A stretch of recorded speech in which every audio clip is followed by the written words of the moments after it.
Thank you very much, Professor Al-Karfa. Thank you, Professor Slawi. So I am Bukuri Mohammed, a master student of Applied Language Studies and Research in Higher Education at the Faculty of Letters and Human Sciences, Abderrahim Fes. So first and foremost, I would like to thank you very much, dear Professor Al-Karfa, for giving me such a wonderful opportunity to moderate today's online seminar, which is centered around the issue of learner or autonomous learning, learners' autonomy, autonomous learning, and learning to learn, which is, of course, the 13th online seminar of this masterclass webinar series. Thank you a lot, dear Professor Al-Karfa, for the great efforts you have invested in order to make this masterclass webinar series possible with this, of course, or in this, of course, difficult time we are of course facing today. And thank you a lot for the amazing and I will say informative lectures that you have always of course enlightened us with, starting from the very beginning of this masterclass webinar series, from which you have really benefited and learned a lot. So thank you very much, sir. Thank you so much, dear Professor Slawi, our outstanding professor and the coordinator of Applied Language Studies and Research in Higher Education MA program, for your great efforts. I also would like to thank you a lot, dear Professor Slawi, for putting your trust in me and choosing me to moderate today's online seminar. It is really a source of pride, honor, and pleasure for me to take part of the organization of today's online, of course, seminar. Thank you very much again, dear Professor Slawi, for your sense of motivation, support, and encouragement. Thank you very, very much to all the other respectful professors who will attend with us today, this, of course, online webinar, who have always been and are still, of course, part and parcel of the success of this, of course, masterclass webinar series, whom I am pretty sure that they took time from their busy schedule in order to attend with us this webinar series. And in my part, I will say that we are very happy and delighted to be with you and to share with you such a very special and wonderful experience. Special thanks to my dear classmates and friends of Applied Language Studies and Research in Higher Education, MA students, for their hard work and the great efforts they are making on a daily basis in order to enlighten us with their informative and insightful, of course, presentations. Thank you a lot, my dear classmates and friends. Special thanks also goes to Simki Amiri and all the other PhD candidates and MA students who are attending with us today. So special thanks to you. And I would like, of course, to I would like to warmly, of course, welcome our very, very special guest speaker today, Professor Fatima Zahra Karoum, to whom I would like to express very special thanks and my, of course, sincere or my deepest gratitude for accepting to, of course, enlighten us today with her insightful ideas about the issue and discussion. So I would like just to, of course, introduce to you Professor Fatima Zahra Karoum before, of course, we start. So Fatima Zahra Karoum is an assistant professor at the Institute of Agronomy and Veterinary Hassan II Rabat, Department of Language and Communication. She got her doctorate degree at the Faculty of Arts and Human Sciences, says Fez. Her field of research and interests are civic education, language and communication, and of course, gender studies. She published many articles in many national and international conference proceedings and journals in the field of gender, language and civic education. She is a member of the research group TANIT, Multidisciplinary Research Team on Gender and Education at the Faculty of Arts and Human Sciences in Mekons. She is also a teacher trainer at the American Language Center in, of course, Mekons. So we are very happy and glad, dear Professor Fatima Zahra Karoum, to hear from you today and to, of course, to enlighten us with your insightful and informative presentation, inshallah.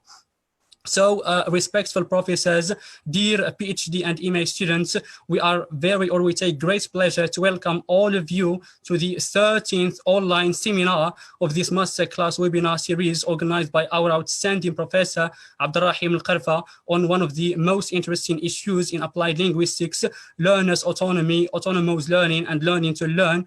So we are very happy and glad today to have you today with us. And we really appreciate, of course, your presence in this very difficult time. So thank you very much for you all. So before we start, maybe the two presentations, I would like to maybe give the floor to our outstanding Professor Al-Karfa, as well as our outstanding Professor Slawi, to say a word. And of course, after that, we can proceed, inshallah. So the floor is yours, Professor Al-Karfa.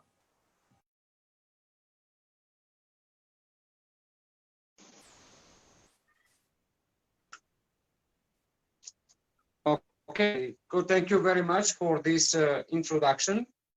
I would like to express my deepest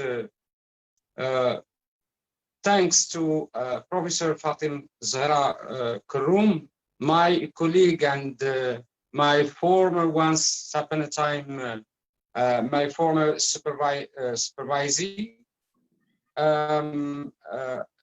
Fatim Zahra is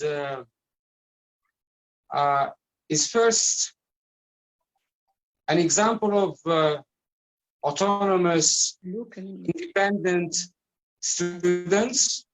She did a very respectful PhD, and she joined Mohammed V University, I think 2 months or 3 months after her the public defense of her PhD thesis, and she worked on the far-reaching implications of learners' autonomy.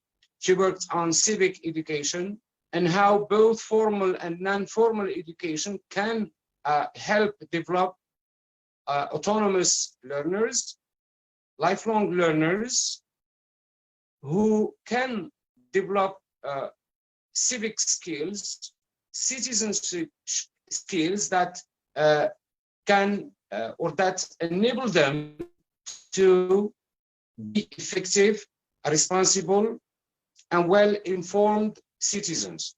So the ultimate, because learners' autonomy and autonomous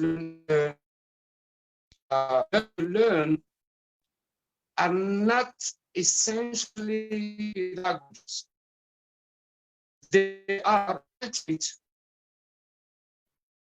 goals, long-term goals of education in general, and educational institutions as well as policy, education policy making, and education practice, and it should be an important research area in the field of education. Thank you very much, Fatim Zahra. My colleague, my wonderful colleague, Fatim Zahra Karoum.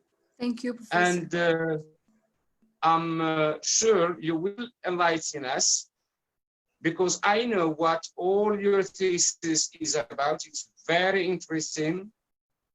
It is about one of the ultimate, one of the noble goals of education. And it is about the kind of relationship that should exist between education and educational institutions and education policies on the one hand, and society. So it is about the kind of citizens we need, and that we should orient all our educational practice towards that goal. Thank you very much, Fatim Zahra, again, for joining us, for joining us, and our students as well, PhD students and master students. And a big thank you to Professor Slawi, who has invested great energy and great invaluable time. You know how many hours? Yes, by the end of this webinar, I will give you the statistics, okay, because all the seminars are recorded. So in spite of her professional commitments and obligations, And we should talk about social engagements, commitments. In spite of all this, she has been with us, and we had been with her during 1 month, about 1 month together, virtually. We have become a, good community. Thanks to her commitment, her engagement, her encouragement. Thank you very much, Professor Slawi. You deserve maybe a bigger thank you. And by the way, we have been working together, students, to make people who are following us on Facebook, who have joined us, colleagues from different institutions and colleagues from other departments, to know about what applied linguistics is, what this master program is all about. Because most people, when thinking of you, of us, they think we are teachers of English. This is the best they can think of. They forget, they don't know, believe me, most of them don't know that we are not teachers of English, that English is the language of instruction, that we are working on education, on issues in higher education, on research methodology in social sciences in general and education in particular, that we are working on phonology, and that we are reading, and we do sensible reading on these issues from their source. Maybe we are lucky because we rarely need translation of Ostim or of Labo or whatever, the literature on the sociology of education, psycholinguistics and psychology of education, social psychology, the Chomskyan revolution, etc. Okay, so this has been a good opportunity to tell people that we are not, tourist guides, that we are not teachers of English, but we are lucky that we are using English as a language of instruction to teach cultural studies, to teach applied linguistics, phonology, research methodology, discourse analysis, sociolinguistics, اللسانيات الاجتماعية. Discourse analysis is تحليل الخطاب. Phonology, I don't know exactly the name in Arabic, maybe الصوتيات. That we are, we talk about pragmatics, and we need to talk about Austin, etc. Okay, so that we are multidisciplinary, and we resort to different disciplines. So it has been a very important to market what Professor Slawi has been doing, to market what Professor Sandy and Professor Hakim and Professor Bekawi and Professor Raddad and Professor Karima Belghiti and Professor Biadi and Professor Saadani and all what we have been doing. Okay, so I think this is a source of pride for you and for us. Thank you, Professor Slawi. Sib Kuri, you give the floor to Professor Slawi. Thank you very much, Professor Al-Karfa. Thank you a lot. Maybe we give the floor to our outstanding Professor Slawi first, and then we move on to the first presentation. Professor Slawi, the floor is yours. Thank you very Just much. before, yes, please, I'd like to tell you something. From time to time, I deactivate the camera because, as you know, I'm a smoker, and I don't want you to see me smoking. So this is, but I'm listening carefully. Take your time, Professor. Take your time. Okay. from time I deactivate the camera for a while and I turn back. Okay. It's fine. Thank you. Professor Slawi, the floor is yours. Thank you very much, Mr. Bukuri. Professor KARFA, I reciprocate you the same feelings of respect and of appreciation concerning what you are doing for our master program. The honor is mine to be with you and to accompany all these activities you've been organizing for the sake of our dear MA and also doctoral students. You are doing really a great job. The fact of bringing us all together and in this series of webinars, and every time we come out with new, outstanding and distinguished scholar talking to us about issues that are very timely and crucial to our field of interest. And this is not new for our master program, which was, since it was initiated by our greatest professor, Professor Wakrim and Professor Fatima Muayyid, may Allah give them long life. So this is not new for our great master program. So I thank you so much for all the efforts you are doing with for our students. And I am with you and will be with you all the time to support each other and to work with each other and to collaborate with each other for the benefits for our students and our master program. I would like also to welcome our speaker, Professor Fatima Karoum, whom I personally know as a gender studies scholar. And I am very happy today to listen to her and to know about her expertise in the field of applied linguistics and language learning and language teaching. You are most welcome among us, Professor Fatima Zahra Karoum. Thank you, Professor Slawi. You are most welcome. Thank you very much. You're welcome. I welcome my dear students, MA and doctorate students, for their perseverance, their hard work, and their smartness. Welcome. You are also. I also would like to welcome my colleagues from the institution of Sidi Mohammed bin Abdullah and also from other institutions in Morocco. And I wish you a nice journey today with us, with Professor Karoum, Fatima Zahra. And thank you very much, Professor KARFA, once more. Thank you a lot, dear Professor Slawi and dear Professor KARFA, for your introductory part to this online seminar.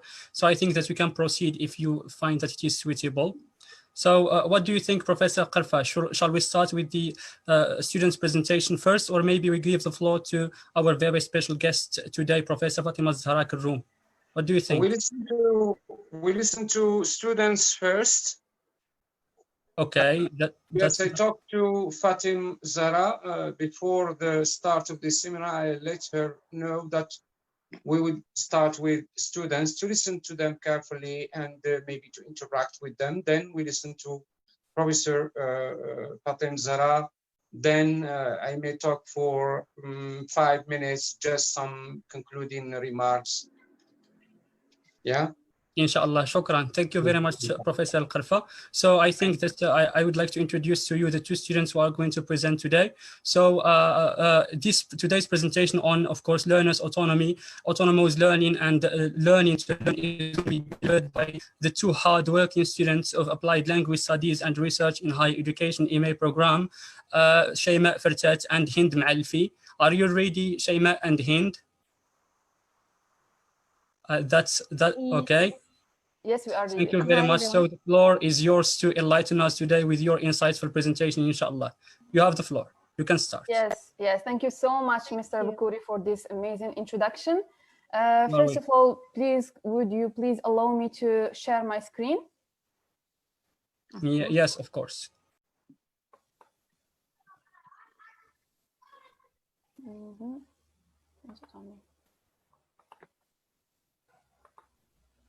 Can you see my screen? Yes. Yes, we Yes. can see it. Thank you. Yes, great.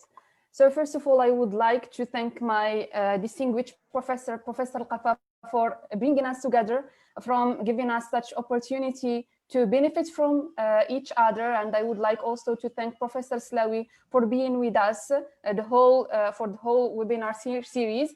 Thank you so much, Professor Fatem Zahrakroum, for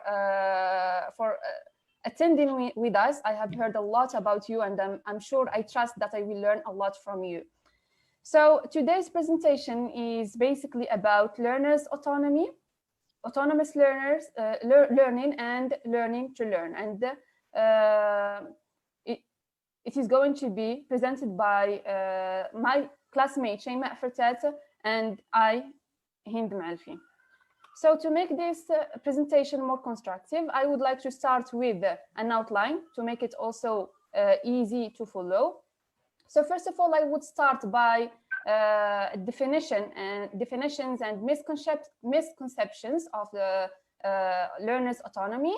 Then I will move on to discuss some elements related to the classroom context and learner autonomy, the classroom teacher and learner autonomy. Then I will give the floor to my classmate Shayma to discuss the main characteristics of autonomous language learners, levels of autonomy, versions of autonomy, and then to conclude her part by a conclusion. So first of all, if we ask the question, how do I learn, or how do you learn, we have heard a lot about the three sentences about I hear and I forgot, I see and I remember, I do and I understand. So here we are talking about learning by doing. So we learn more once we experience, and once we try to learn something by doing it, by practicing. So here we are talking about self-involvement, and yes, self-involvement as the key goal of learning. So moving on to the definition of autonomous learning or autonomous learners, we have a wide variety of definitions. I have chosen just three, and I'm sure that our guest speaker will highlight more on this issue. So we have that autonomy is the ability to take charge of one's own learning, moving from the level of consumption to the level of production. And this definition was provided by Holik. So it's about engaging oneself in the process of learning and taking charge of the learning process. And it's about directing, leading, and orienting the process of learning. So here it's like the learner is responsible for his learning. We have also another definition by Little, and he said that autonomy is a capacity for detachment, critical reflection, decision-making, and independent action. So in this sense, it is like a plan that a student or a learner makes for himself to proceed in step by step to learn and to acquire the knowledge he or she wants to achieve. And here it's a high level, I think, because here we have it's a critical reflection and it's a decision making and independent action. So here it includes some cognitive skills. The third definition here, it says that autonomy is a situation in which the learner is totally responsible for all decisions concerned with his or her learning and the implementation of those decisions. So here the students or the learner is a decision maker. Simply put, we can also say that autonomy is a psychological readiness or preparedness to take charge of one's own learning. So once you are ready, you are psychologically ready, you are prepared to take charge of your learning, then you are an autonomous learner. Yes, I have encountered in some readings that some people say that believe that autonomy is an inborn capacity, but unfortunately it is suppressed by the institutional education, because as you know, for the students, sorry, for the when we were studying according to the teacher-centered approach, then it's like the teacher gives it all. But once we moved through the shift to the student-centered approach, then we had the chance more to learn more and to make decisions for Hind, ourselves. we can't Yes? hear you, please. Hind, Yes, yes, I'm speaking. we Professor? can't hear you. What about now? Do you hear I think me? Professor Slawi, we hear Hind We can perfectly hear. well. Yeah, Yes, we can hear you, Hind. Maybe Professor Slawi has some technical problems, maybe. Yeah, the voice is clear. Yeah. Yeah, we can hear you, Hind. Can I go on? Yes, you can carry on, I think. We can hear you. Maybe Professor Slawi has some technical problems, which you will fix. Okay, Inshallah. so I was saying that with the student-centered approach, there is more chance to promote the skill of autonomy.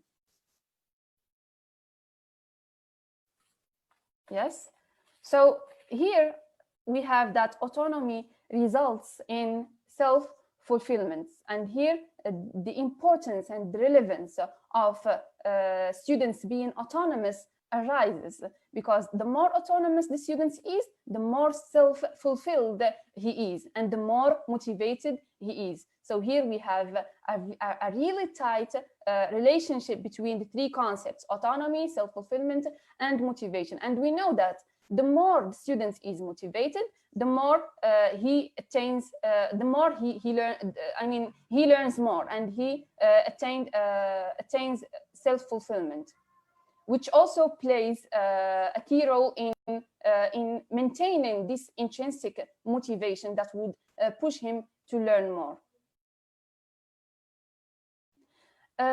We have been talking about what is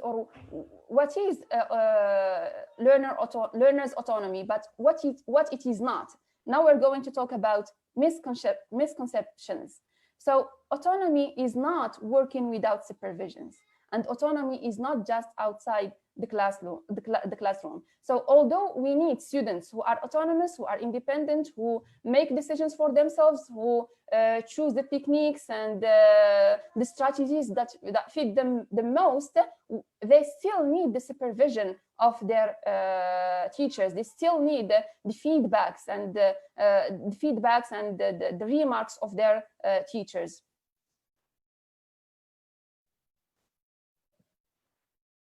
Why is it important in the EFL context? So as we said, in the field of second and foreign language education, there has been a shift in the focus from the teacher to the learner. And once we have been using the student-centered approach, then we need more to build the skill of autonomy, because now we are talking about the learner as the center, and the students as the center, and we are no more talking about the teacher as the center. So that's why we need to have autonomous learners.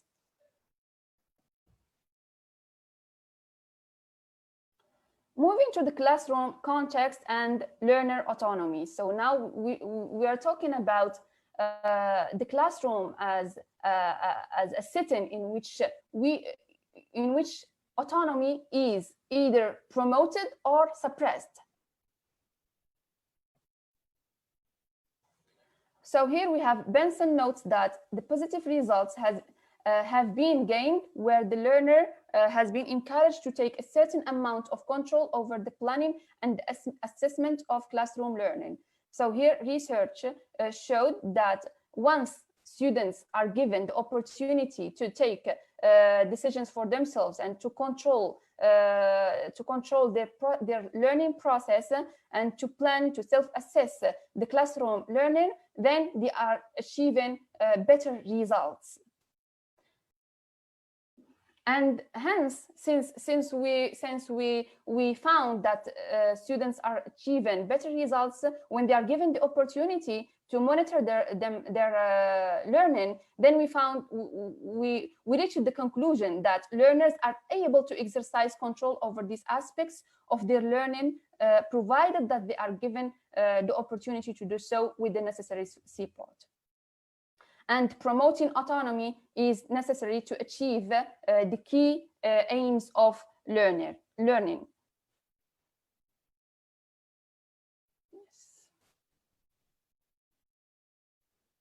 So here we need both a supportive teacher who promotes autonomy by different techniques that my classmates going to highlight, and a collaborative learner who is willing to invest efforts and to be autonomous learner.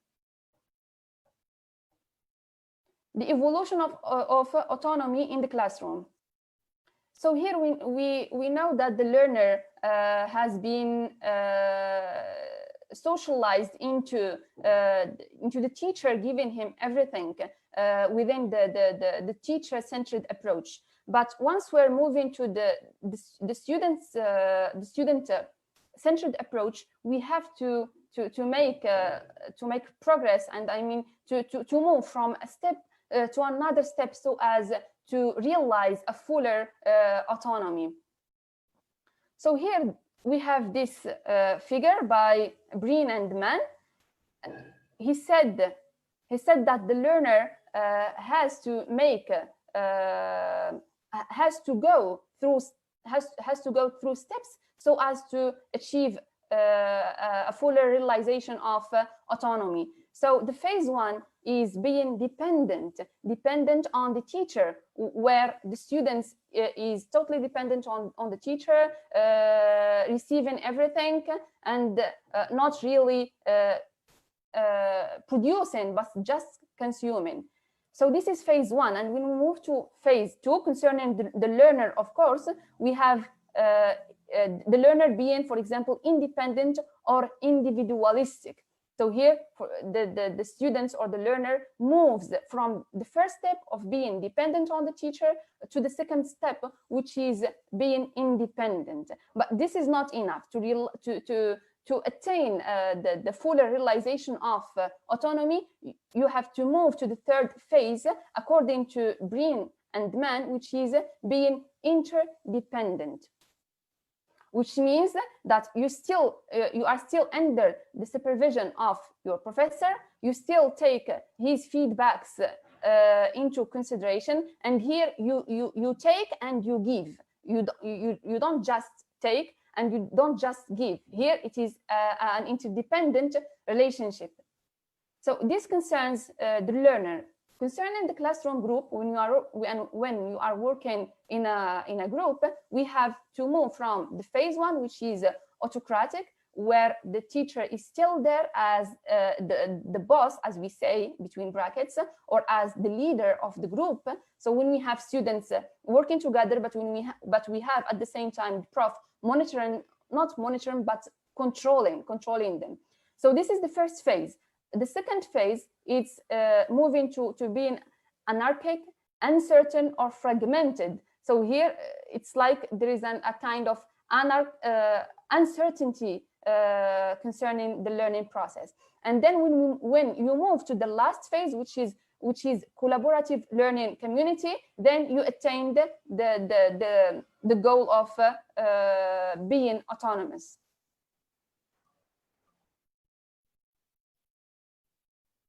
So, yes. So the evolution of autonomy in the classroom by Breen and Mann. No, sorry. Yes, so now we discuss some elements of the classroom teacher and learner autonomy. So here we know that the choice of the teacher, the style of the teacher affects the learner autonomy. As we said at the beginning, it can either promote the learner autonomy or suppress it. So in this sense, we have, and in a program aiming to increase the degree of learner autonomy, Nonan has proposed 5 levels for encouraging learner autonomy. So the first level here is awareness. So learners should be made aware of the pedagogical goals and content of the materials they are using. So at the beginning of the class or the beginning of the academic year, teachers are supposed or are expected to tell their students or to make them aware of the pedagogical goals and the content and the materials that they are going to depend on, so as to be aware. And the second level is involvement. And here the learners are involved in selecting their own goals from a range of alternatives and offers. And so this is a very important stage in which the teacher is required or is asked to involve students in decision making. The third level, which is important as well, is intervention.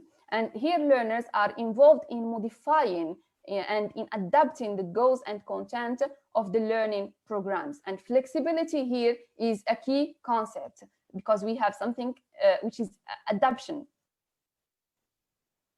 The fourth level is creation, and learners here create their own goals and objectives. So here we leave, as teacher, we leave the floor, or we leave some freedom to students to create their own goals and objectives. So the last level is transcendence, and which goes beyond the classroom context and make learners make connections and links between the content of the classroom, what they are learning in the classroom, and the world beyond and the outside world. So here it's like they are making connections, links between what they are studying and what is there in the real world. So that's it for my part, and I will give the floor to my classmate Shayma, and thank you very much for listening.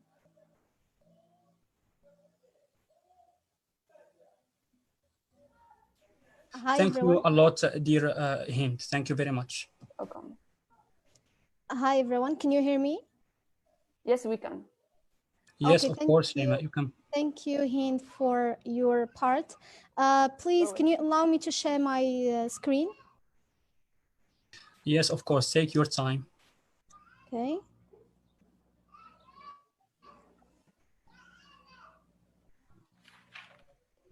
Can you see it? Not yet. Okay. And now it's fine. Yes. Thank you. Okay, so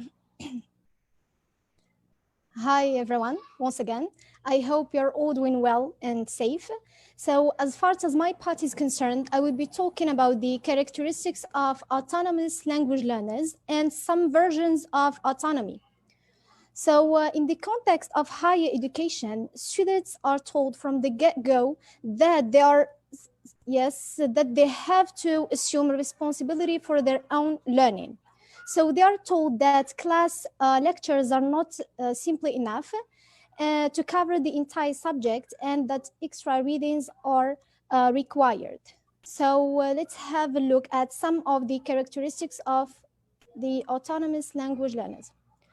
So first, learners need to have insights into their learning styles and strategies. That is to say, setting their personal goals and developing strategies to achieve those goals. Students also need to take an active approach to the learning task at hand. So they need to use suitable approaches and theories to language learning. Also, they need to attend to form as well as to content. That is place important to accuracy as well as proficiency. Also, they need to develop the target language into a separate reference system and are willing to revise and reject hypotheses and rules that do not apply. Here I can say that autonomous learners need to think critically and do not accept every rule that do not apply. And then we have that students need to reflect on the learning by identifying the problem areas and means of addressing these problems. And also, I believe that they need to assess their own progress.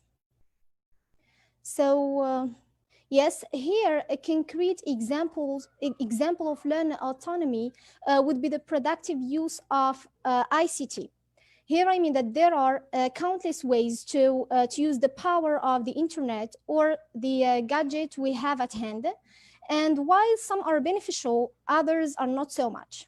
So students on the road of autonomy know how to employ these for their benefit, be it by researching subjects which interest them, or reading articles which extend what they have learned in the classroom, or simply listening to a story that improves their level of a said language. But before that, we need to ask a question: what needs to happen first before talking about learners being autonomous? So first, we need the teachers to become less of an instructor and more of a facilitator. That is to say, we need teachers to be a guide, a facilitator, a monitor, and not an instructor. Also, students discouraged from relying on the teacher as the main source of knowledge. So students need to look for other sources of knowledge others than the teacher. Also, we have students' capacity to learn for themselves is encouraged. Students are also encouraged to make decisions about what they learn. So they need to have some space to decide about what they're going to learn. Also, students' awareness of their own learning styles is encouraged. Here, we can say that learners need to be aware of their learning styles. Yes, students encouraged to develop their own learning strategies. So here, I think that students need to be engaged in decision-making about what strategies to be to employ, or the theories and approaches to take. Now we move to the versions of autonomy. Do you hear me clearly? Yes. Yes, yes. Yes, we do, dear we can hear you. Carry on. Okay, Yes. thank you. So there are a lot of versions of autonomy, and Benson in 1997 was the first paper to introduce the idea of different versions or ways of representing the idea of autonomy. So the term technical, psychological, and political were used to describe three major versions of autonomy in language education circles.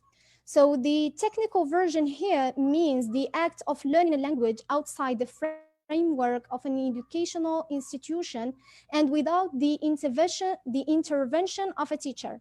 Here we can say that the focus is on the physical situation or environment. At the psychological level, we mean the capacity which allows learners to take more responsibility for their own learning. And here, the focus is on the characteristics of the learning process and the learners. Yes, at the political level, we have the conditions that allow learners to control the process and content of learning, as well as the institutional context within which learning takes place. So focus here is on the ideologies, the access, and the power structure between the teacher and learners, of course. At the social level, we have the capacity to interact and collaborate with others. So here the focus is in the communicative style or styles. So the concept, so as a conclusion, we can say that the concept of learner autonomy plays a significant role in the teaching and learning process. So I mean here that the widespread of this model has reached the education in all forms and levels. And as a new model, however, a lot of teachers deal with obstacles and challenges in promoting it. Such challenges come from factors depending on the policies, curriculums, and even teachers' competencies. So thank you so much for your support and your attention, and I hope that you enjoyed the presentation. Thank you. Thank you very much, dear Shaima. Please stop sharing your screen if you don't mind.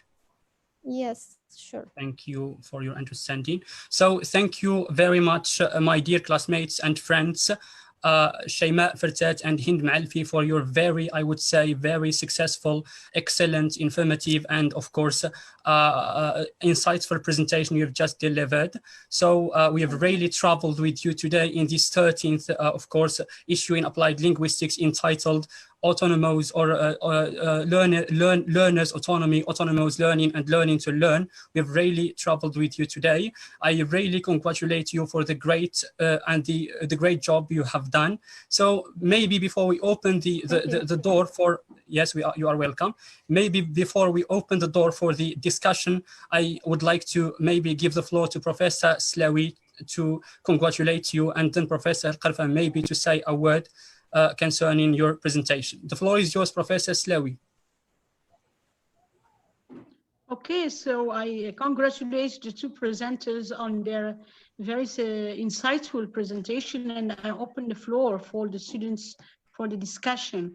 Of course, Professor KARFA, if he has something to add, he can mention that, or probably after the discussion.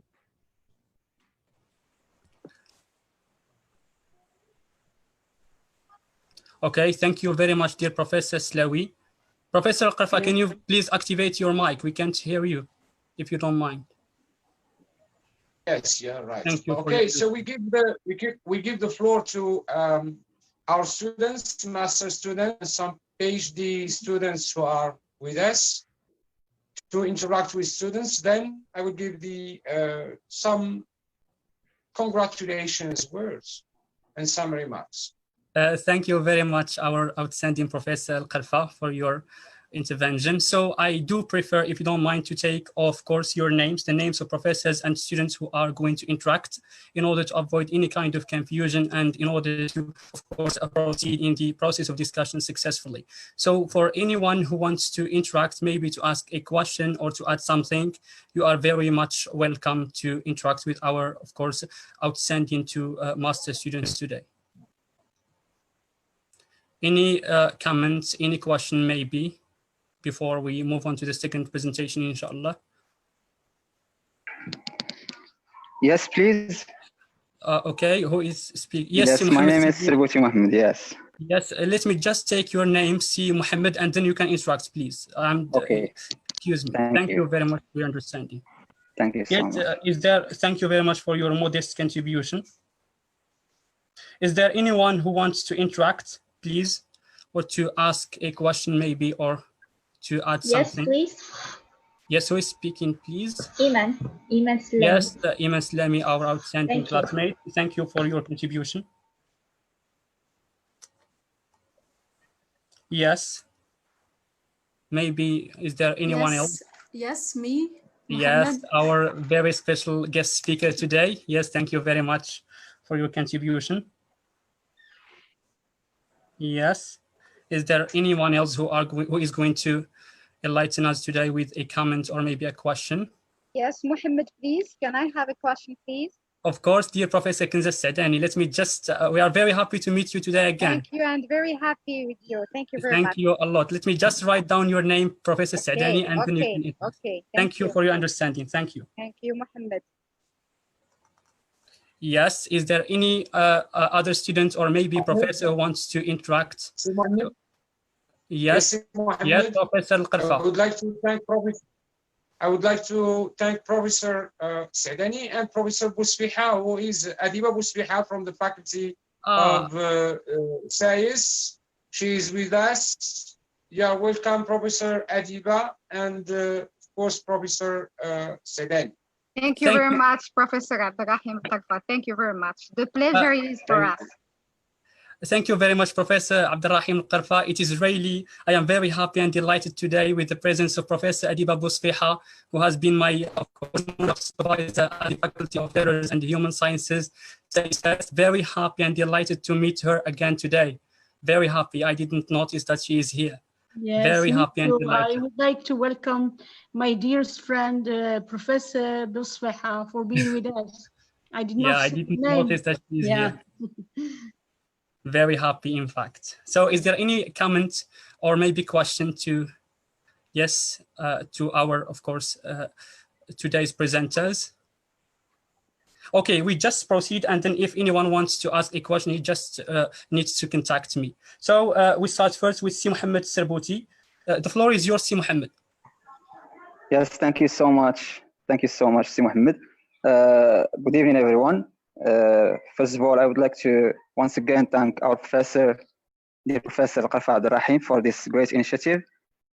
And also our esteemed Professor Slawi. Thank you so much. We are learning, we are benefiting from this series of webinars.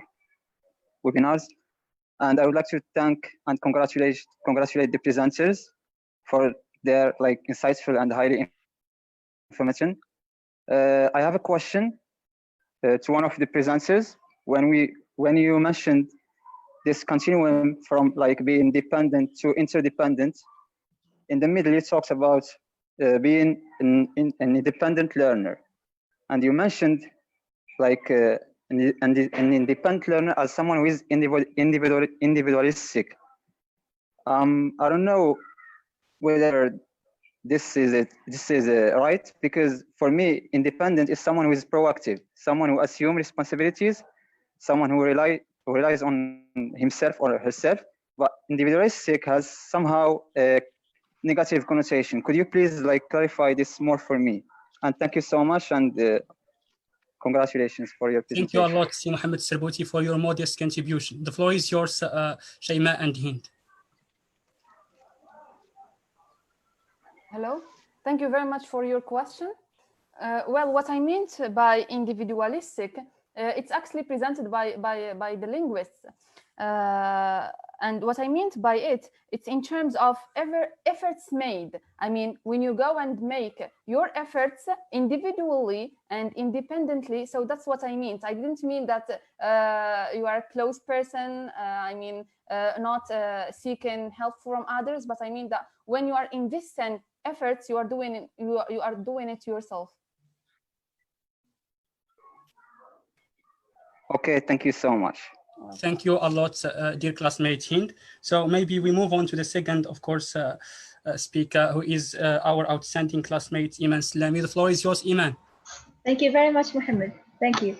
So once again, it is a great pleasure to take part in these webinars. Thanks to Professor KARFA, Professor Slawi, all the professors. Thanks to all the professors' support, PhD candidates, master students, my dear classmates. So yeah, first I'd like to congratulate again Hind and Shayma for their very outstanding presentation. I have only one question, which is, what do you think are some of the challenges that autonomous learners may encounter in the learning process? Moroccan autonomous learners, of course. Thank you very much. Should I repeat my question? No, it's clear. Okay, may I answer her, please? Yes. Yes, of course, dear Shayma, the floor is yours. You can. Thank you very much. So thank you, Iman, for your question. What obstacles and challenges may encounter students in the process of or in the road of autonomy? It can be the lack of motivation or the lack of guidance, because as we know that students need some guidance.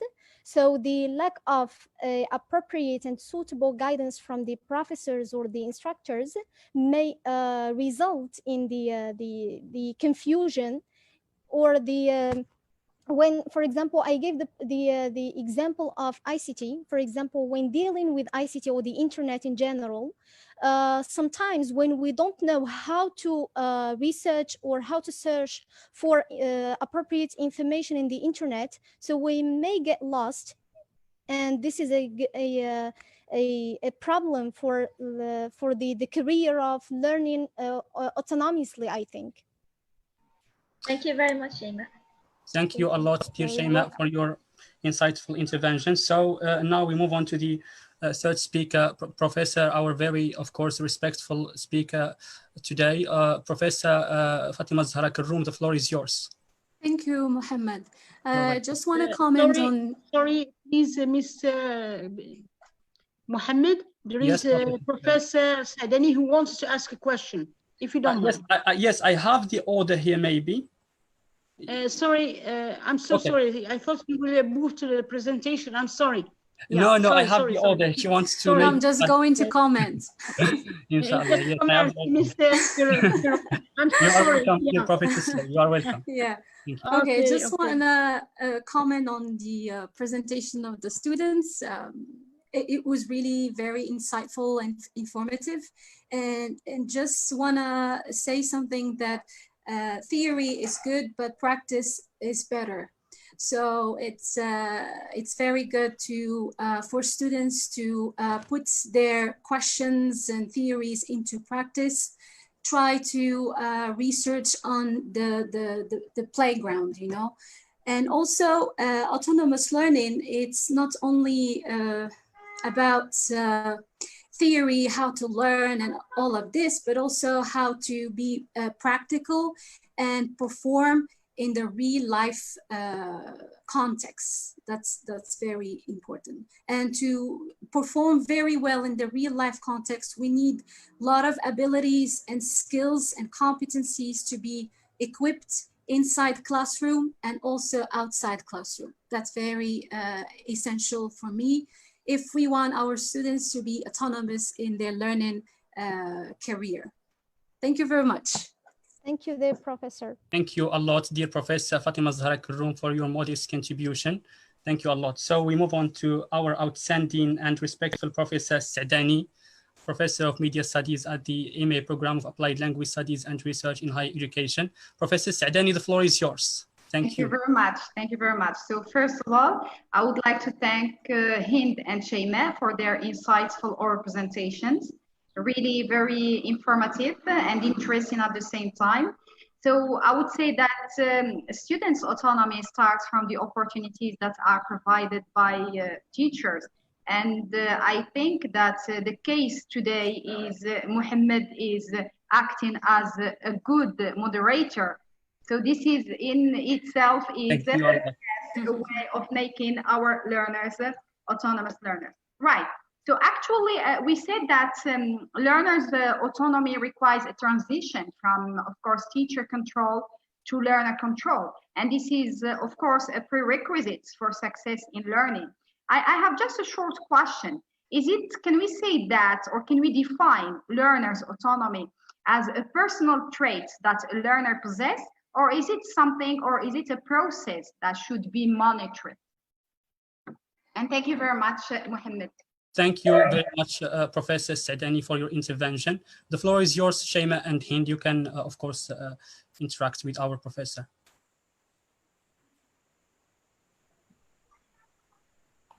Can you hear me, Shayma and Hind? Yes, I am going to answer.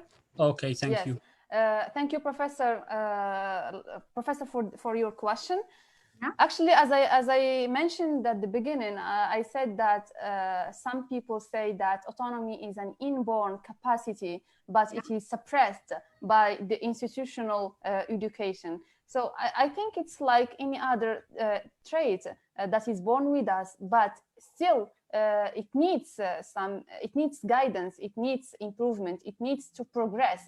And nothing can progress unless there is the right conditions provided, so as the traits can evolve. So once the students and the learners get the opportunity to do things for themselves, for example, to determine the objectives, to select methods, to choose or to opt for the strategies that fit them, I think this is the chance to make the trait or the capacity, evolve and improve. Okay, thank you very much, Hind. Thank you. You're welcome. Thank you a lot, dear classmate Hind, for your intervention. So is there anyone else who wants maybe to add something or wants to ask a question to our... Yes? Yes, Professor Madani Alawi Sadiq, maybe wants to say something. Okay, Si Mohammed, how are you? Thank you very much. First, yes, yeah, you're welcome. I just have a small comment, not a question, but of course, if they can react to it, that would be great. I think, thank you, Si Mohammed and Michael Si Abderrahim KARFA, and of course, my colleague, Professor Suad Slawi, and thank you, the presenters, for your nice presentations. It's really, now it's becoming every day, it has these presentations and these, communication, I will say, papers have started to have a very important, I would say, insight. And just to talk about, I think autonomous learning, or it's something that is like, as we are talking about, a holistic, I would say, it's a package. It's a package of number of variables, a number of important skills, I think, that we need to, to take into account. It's again, things related to psychological factors, to strategies, to learning strategies, to motivation, to intrinsic motivation, to extrinsic motivation. So it's up to I think, to the learner, to the student, I think, to be equipped with all the skills and techniques to develop professionally and to develop, I would say, in his student career. So for me, I think the motivation and the attitude to learning are two essential elements, I think, in bringing about this final process of learning autonomy, because I deem it important that learner's autonomy is in fact a product and a process because it is built all along the students' I would say career, learning things from here and from there, and at the end, of course, of a life span, then it will become a product of all these elements. Thank you very much. Thank you very much, Professor Madani Alawi Sadiq, for your modest contribution and insightful additions. Thank you a lot. Okay, is there anyone else who wants maybe to ask a question to our, of course, outstanding presenters, or maybe to add something? You are very much welcome before we move on to the second presentation, inshallah. Okay, no question, no. I just, sorry. Yes, sir. Yes, do you hear me? Yes, of course, we hear you very well. Okay, first of all, I would like to thank all of you. So just a comment. So in response to one of the questions, throughout HOLIX or OLIX 9081 report on autonomy in language teaching, he did not mention that autonomy is an inborn asset. He rather argued that it must be developed, and it's a process. It's an ability, but it must be developed. And this is also argued by Noonan that autonomy is a matter of degrees. No one can achieve a full or a fuller degree of autonomy. So it's a matter of degrees. You find learners sometimes autonomous. I am really sorry to interrupt you, sir. Maybe you have some problem concerning low access to the internet. Yes, now it's fine. Now it's fine. Yes, thank you. Yeah, and also Noonan argued that autonomy is a matter of degrees. No one has, of the learners, of course, has got a fuller degree of autonomy. Some learners are autonomous in some aspects and are not autonomous in other aspects. And thank you very much. Thank you very much for your informative, of course, addition. Is there anyone else maybe who wants to add something? Yes, Mr. Corey, thank you. Yes, Sibyl Hassan, the floor is yours. You can. Thank you a lot. Thank you, my classmates Hind and Shayma, for your very informative presentation. Thank you, dear professors. Just in the same, I don't have a question, but it's just comes line of thought as Professor Madani Sadiq. I think it's a whole package. So all the issues that we have covered so far, issues that we have studied so far are related to each other, beginning with blended learning, the flipped classroom, learning language learners, because we cannot talk about autonomous learning strategies, because autonomous learners make use of learning strategies to enhance their learning. So learners can be autonomous only if they are considered as full human beings in the classroom. And the underlying idea of the humanistic approach, only if they are given a hand to take responsibility of their own learning. Thank you very much. Thank you very much, C. Bilhassan Smain, for your insightful addition. Thank you a lot. And I think that, yes, as you said, C. Bilhassan, that of course, those issues of applied linguistics are interrelated with each other, because when we talk about, of course, autonomous learning, it is closely related to lifelong learning that we have already discussed in one of the issues of applied linguistics, because here, I think that we shift our focus from teaching and we put more focus on, of course, the process of learning. Thank you very much, C. Bilhassan. Is there anyone who wants to add maybe something or to ask a question? Mohammed, sorry, but I would like just to add something. Yes, of course, Professor Sadani. Yes. The floor is yours. I would like just to add something concerning my question, because I was expecting an answer to my question about whether autonomy is a product or a process. I think that till now there is no consensus agreement about whether autonomy is really a product or a process. That's why I asked my students about their attitudes and their opinions about this issue related, of course, to autonomy. And thank you very much. Thank you a lot, our outstanding Professor Sadani. Thank you a lot. It's very interesting. So is there anyone else maybe who wants to add something or to ask a question? Yeah. You are all very much welcome. Yes. Yeah, Professor KARFA. Yes, Mohammed. Yes, the floor is yours, Professor. Yes, I would like simply to join Professor Sadani. Yes, she is right. There is no consensus. There is no agreement on whether learners' autonomy is a matter of the learning process or the product. But there is some sort of reconciliation on the fact that autonomy is a matter of process and pedagogy, and as a product, it is defined in terms of the educational purposes of that process or of education itself. I wanted to comment on one of our colleagues or master students or PhD concerning that quote or that definition of Holic 1981. But I did not get the point because I would like to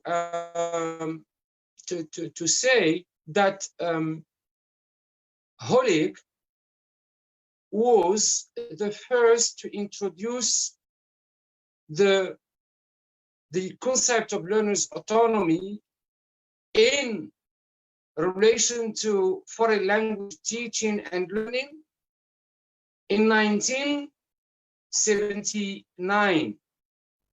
In 1979, a book on autonomy and foreign language teaching.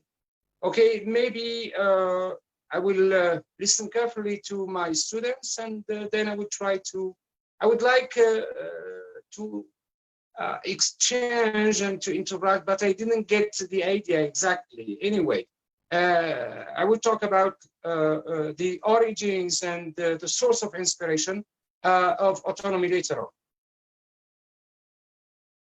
Okay, the floor is yours. Thank you very much, dear Professor KARFA, for your insightful additions. Maybe the students want to maybe interact again. Yes. Okay, maybe we wait for him to, of course, recapitulate his ideas and then he can maybe interact. So if anyone else who wants to add something, waiting for the student to maybe interact concerning what our Professor Abderrahim KARFA has just said. Is there any comment, any maybe question? Yes, can I read the quote again? Yes, yes, Hind, you can. So the quote by Holic 1979, it says that Autonomy is the ability to take charge of one's own learning, moving from the level of consumption to the level of production.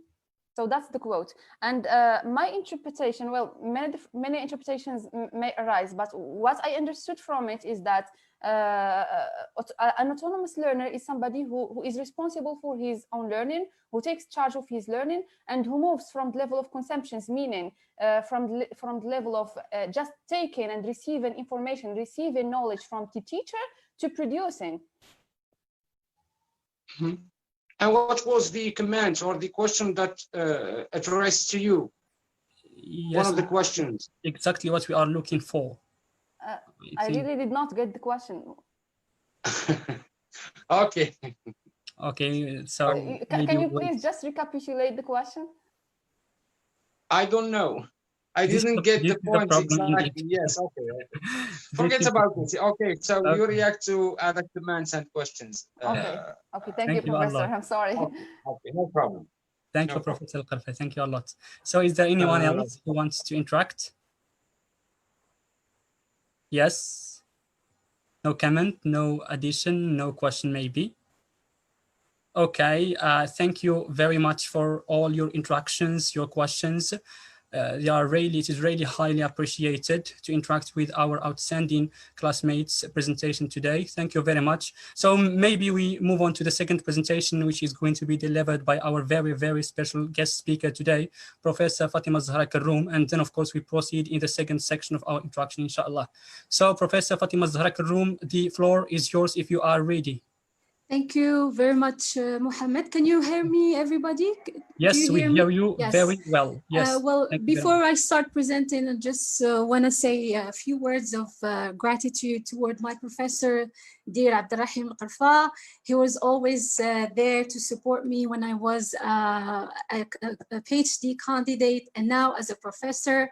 I'm really glad because he invited me to be part of this webinar, to see my ex-students and meet my professors of the English department of Helm Harris.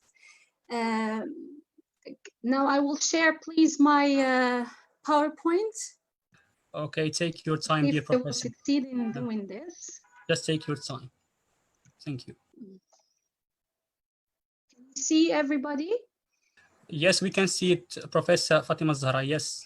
Yes, so the topic I'm going to present is not, is not going to be something new because already previous presentations and professors tackled and presented issues related to teaching methods, approaches, and pedagogy, but this presentation will mainly focus on the theory and practice in relation to fostering student autonomous learning and the implementation of civic skills in ALT classrooms or English language teaching classrooms.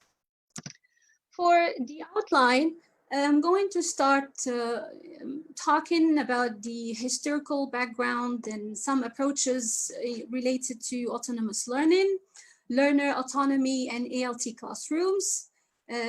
What are some roles, important roles that both teacher and learner should have for fostering autonomous learning, target learning, civic skills and abilities, and they are also called 21st skills for learner autonomy. The new Moroccan reform also talked about these issues, the reform of 2015 and 2030, which introduces new approaches and pedagogical practices. And then at the end, I will end up my presentation with some tips and recommendations and implications regarding the implementation of 21st learning skills across the curriculum for autonomous learning. Now, before proceeding, talking about in more detailed way about autonomous learning in terms of theory, we shall ask ourselves as professors and as learners these questions that I always ask. What kind of citizens do we want in the future? Do we want a good citizen or active citizen? And these terms might seem similar, but they differ from one another. A good citizen is someone who, let's say, obeys the law, pays taxes, knows responsibilities and duties, but active citizen is different at the level of performance and action. An active citizen is someone who is voiced in the community, takes responsibilities, and ready to take actions and change. Another question very important is, do we want independent or dependent learners in our classrooms? But what are the skills and necessary abilities that students need to have to foster learner autonomy? Well, I try to summarize these questions into a little equation. Now, if we want our students and learners to become active citizens in their community, we need to teach them how to be autonomous learners and foster them with necessary civic, intellectual, and participatory skills. So what is autonomous learning? The students really did a very good job in giving definitions, but I'm going to repeat myself briefly about the concept. Autonomous learning is to help the learners acquire the skills to learn with a goal. So they should have an objective, a learning objective that ultimately leads to autonomous and continuous learning. Hollig in 1980 defines autonomy in language learning as the capacity of taking the responsibility of one's own learning. And Benson also emphasizes autonomy as an attribute of the learner's approach to language learning and autonomous language. Autonomous learning can be defined in different contexts and take many forms and to different degrees as a result of the characteristic of each learner. And here this means that as learners, we should know our learning styles, and as professors, we should know that our students are not the same in the classroom. There are some students who are dependent more in the kinesthetic, visual, auditory, social.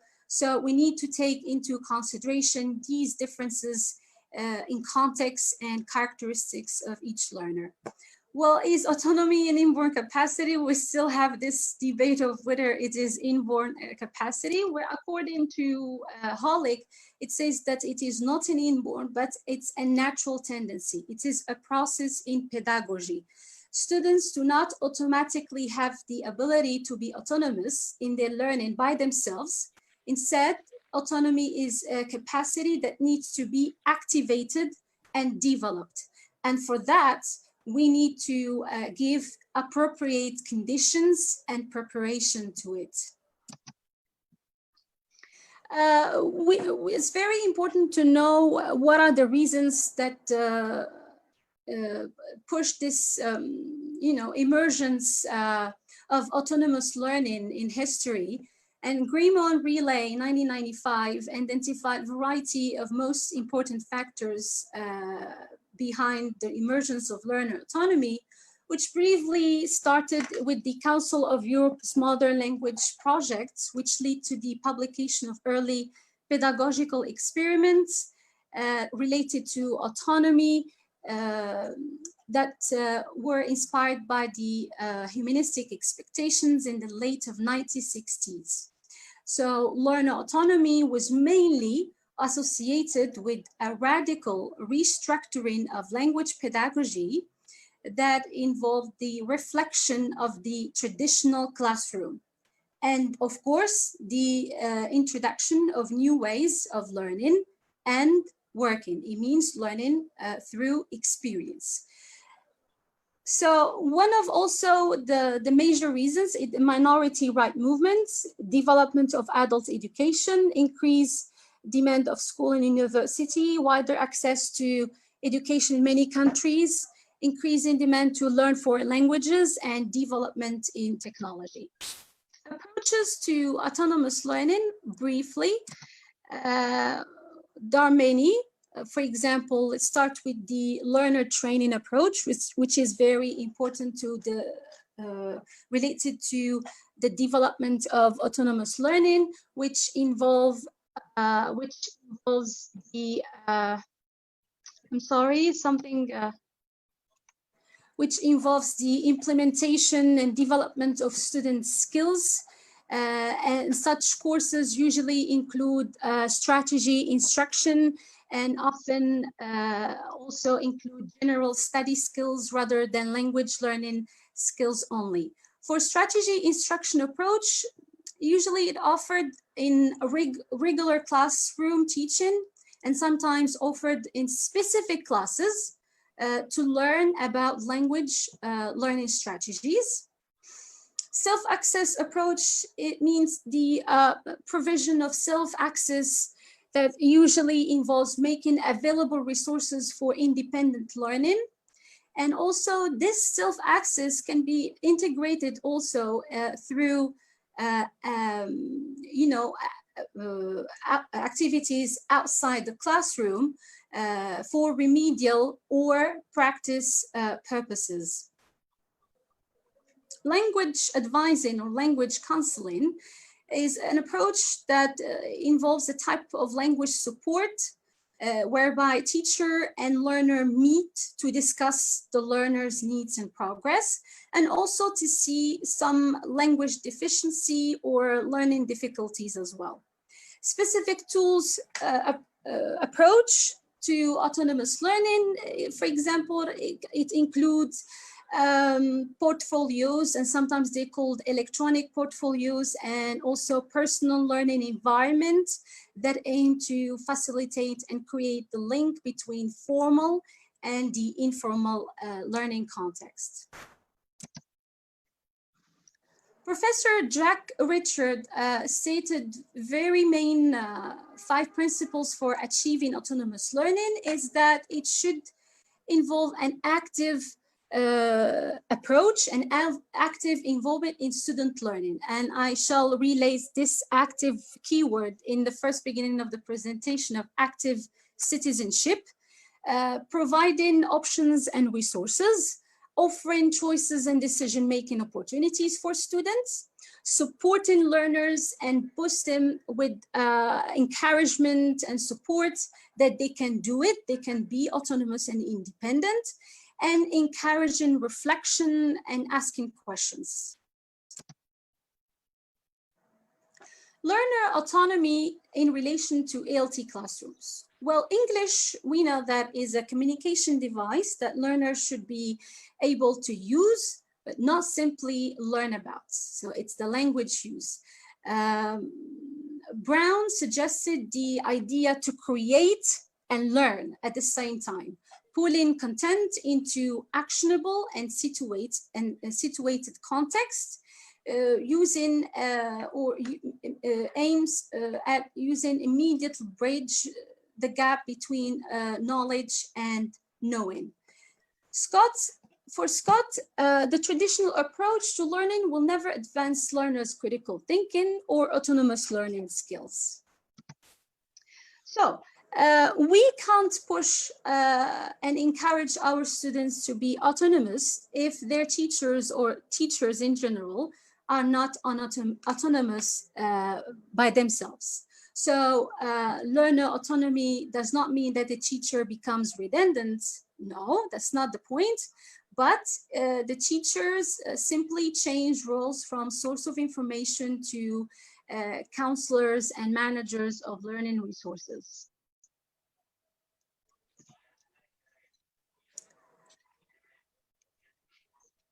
So what are these roles that both learners and teachers should adopt to foster autonomous learning? Where, according to Amijo 1978, he stated clearly that students should have clear insights in their learning styles, take an active approach and not a passive one, have willingness to take risks, be good guessers, have a tolerant and outgoing approach. And what do we mean by outgoing approach is the flexibility in learning. For the teachers also, they should involve their learners in non-stop quest activities, which are shared, discussed by the whole class. help the learners to set their own learning strategies and choose their own learning activities, require from the learners to identify their needs and goals, and also keep students in the productive in terms of vocabulary, writing a text, and so on and so forth. Target skills and learning abilities, and also they are called 21st learning skills. According to Pacific Policy Research 2010, it is defined as the ability to collect, retrieve information, organize, evaluate the quality and relevance and usefulness of information, and generate information through the use of existing resources. So what are the main skills? Mainly, there are two important skills: intellectual skills and participatory skills. Let's start with civic intellectual skills. Civic intellectual skills involve these skills like critical thinking, problem solving, decision making, because it connects or related to the cognitive level and the thinking level. And we cannot mention the cognitive level or domain without stating and referring to Bloom's taxonomy approach of lower and higher domain, which is at the level of analysis, synthesis, and evaluation. So the question is, why we want our students to be critical thinkers? Well, simply we want them to be able to describe,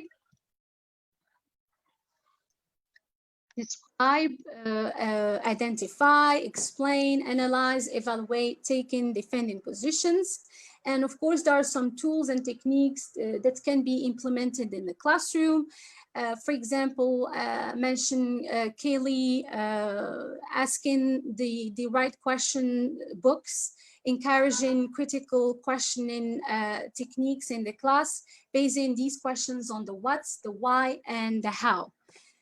For problem solving skills, it helps the learners to open up their thinking to the world, address various social problems, ask questions, predict solutions, solve different kinds of familiar problems in both conventional and innovative ways.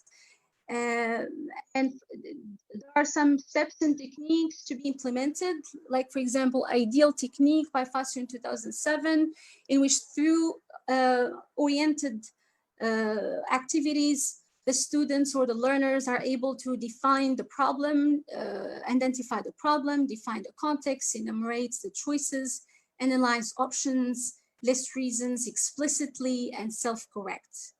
Decision-making also enable the learners to know their goals and objectives of learning. They increase their awareness, and it's very important to increase the awareness of the learner.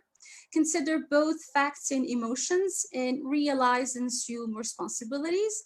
And the decision-making model techniques definitely push students to set objectives, clear objectives, collect information, generate options, evaluate, and make a choice.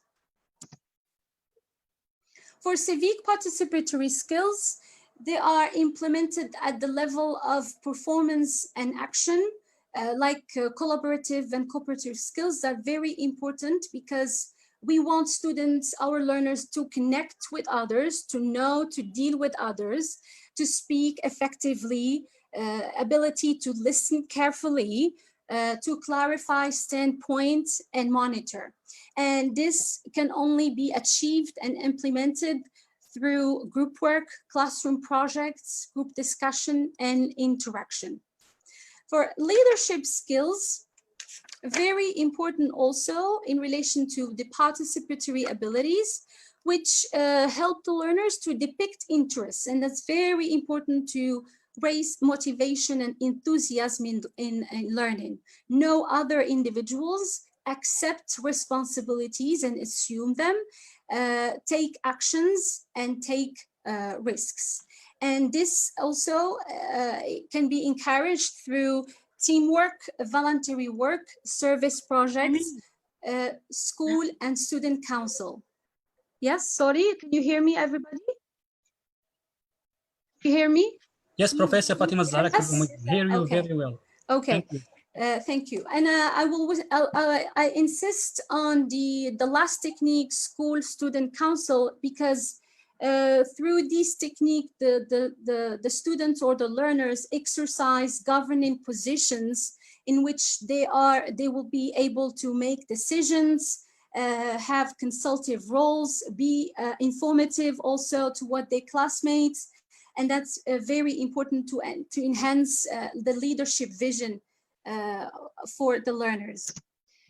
The new Moroccan reform also talked about these issues and techniques, pedagogical practices and approaches, 2015 and 2030, in which I will resume or summarize a little bit the whole reform and vision into this diagram.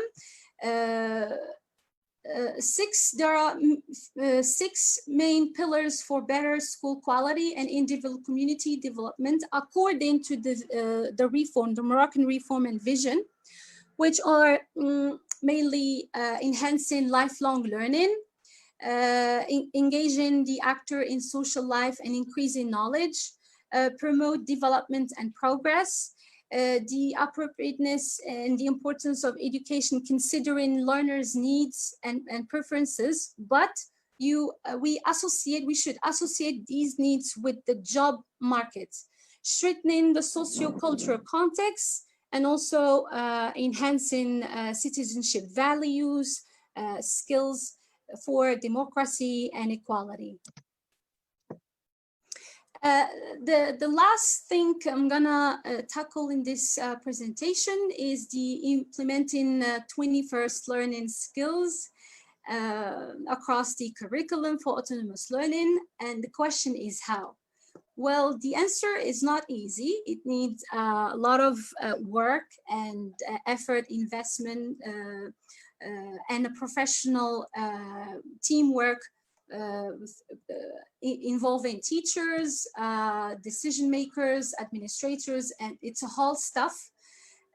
So we agreed that autonomy also includes a more political element relating to the idea of individual freedom of choice. Do we give our students or learners the freedom to learn the way they want?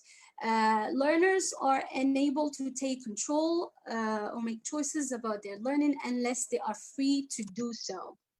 So curriculum in general should educate pupils the way they should develop the capacity to act as active citizens. So the point in being autonomous or having these abilities is not only restricted to classroom, but after classroom, you have a society, you have a community, you need to be an active citizen.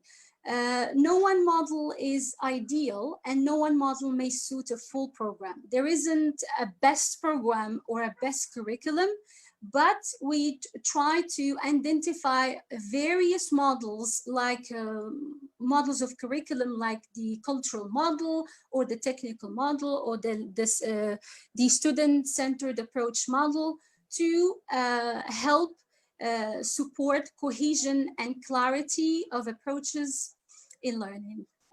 Teachers and syllabus designers and school administrators, and I will add also decision makers, should cooperate together as a professional team, exploring different views and approaches on different models to help design, obtain and deliver an effective program to achieve for both students and teachers, according to Scott and Lawson 2002.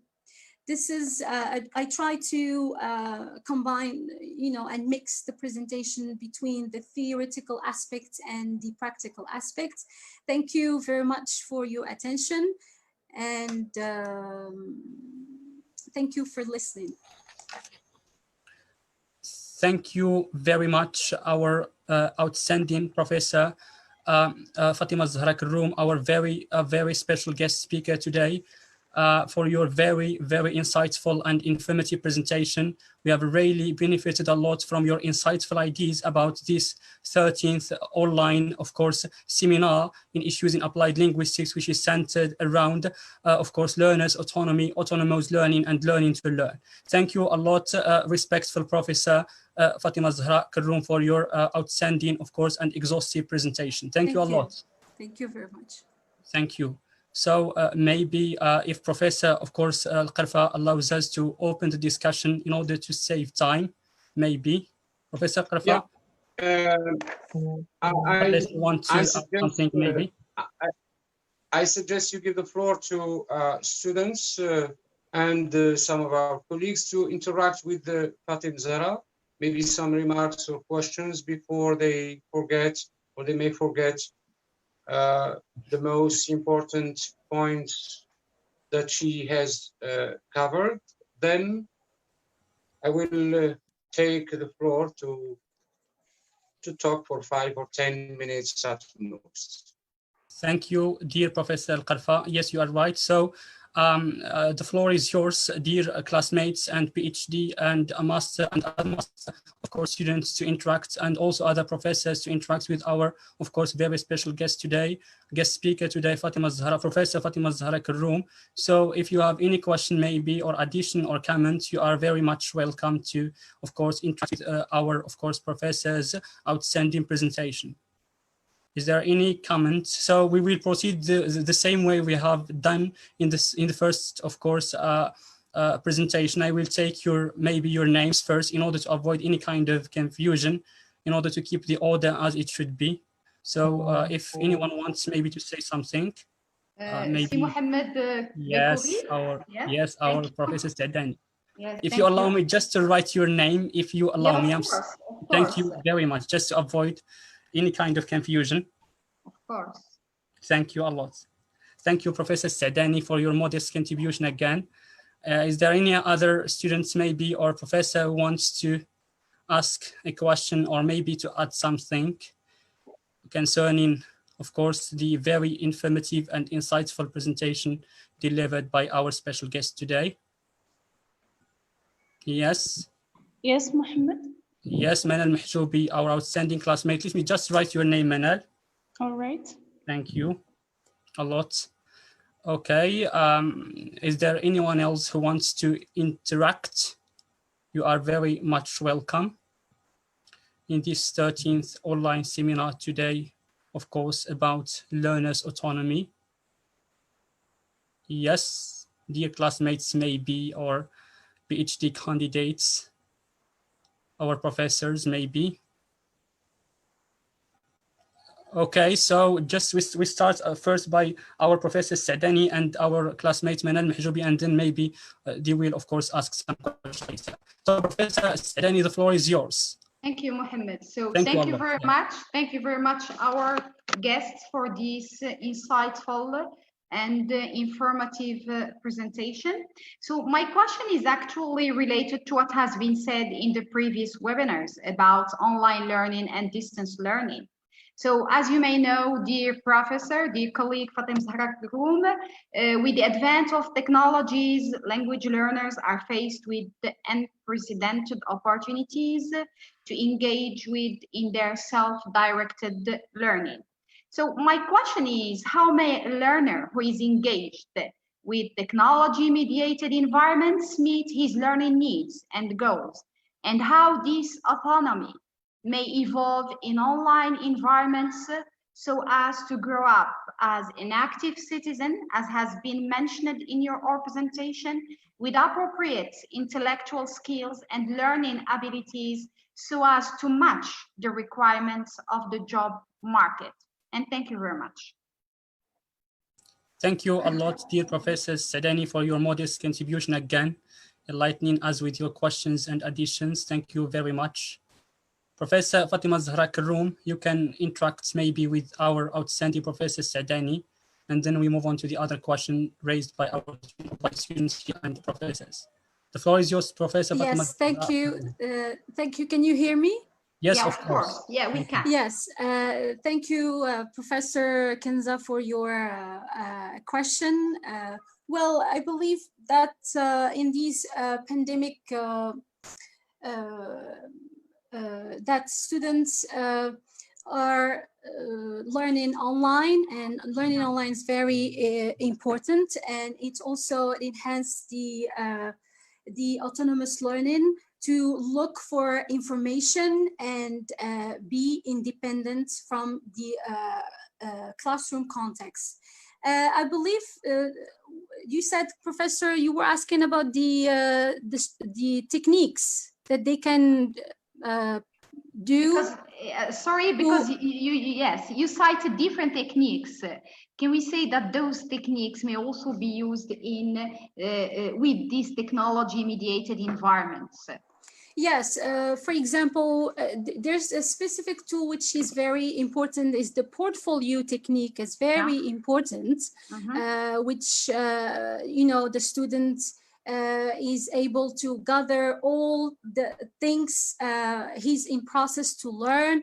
And also portfolio technique is very important, in which the students identify what are the positive things or learning things he got or she got, and what he needs to improve and do better in the future.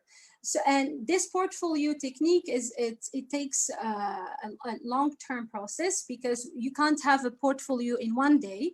It's everyday gathering of information, everyday self-assessment and reflection of what deficiency of language you have, what do you need to improve. This is a process. And also online learning is important because it gives you the opportunity to search, to look for, look up in the internet and look for the information. That's very important. And also I believe that every strategy and learning can only be you know, invested appropriately if the student and the teacher as well know the needs of the students. That's very important. The needs, identifying needs is the key element for a successful autonomous learning. Thank you very much. Thank you. Thank you very much, dear Professor. Thank you for this clarification. Thank you. Thank you a lot. Thank you a lot, dear Professor Fatima Zahra Karroum, our very special guest speaker today, for your insightful ideas again. Maybe I give the floor to our dear classmate and friend Manal Mahjoubi wants maybe to ask a question or to add something. Dear Manal, the floor is yours. Yes, thank you so much, Mohammed, for your nice presentation. Or you're presenting really well. You did a great job today. Thank you. About my friends, Matt, for your presentation. You did a very great job. My dear Professor Karroum, you're always outstanding, and you've delivered a very insightful presentation. Thank you so much. Thank you, Manal. Thank you very much. Yeah, what was your question? Yes, my question is, last time Professor Sbaiha has mentioned autonomy, and you're present in your dear classmate Manal, please, I think that you have low access to the internet, please. Okay. I can't hear now, you well. Is it okay? Yes, now it's perfect. Thank you. Yes. Professor Sbaiha has mentioned teachers' autonomy in his presentation. And to mention autonomy, and you've said that an autonomous teacher will give us autonomous learners, or it is important for the teacher to be autonomous to have his or her students autonomous too.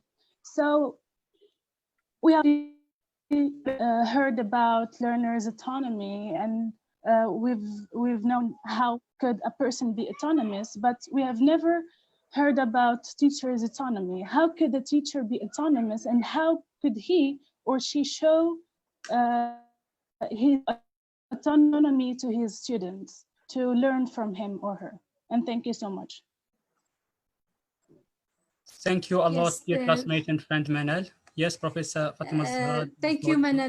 That's a very interesting question. Yes, I believe that autonomous learning is not only the job of the student, but also it's the job of the teacher as well.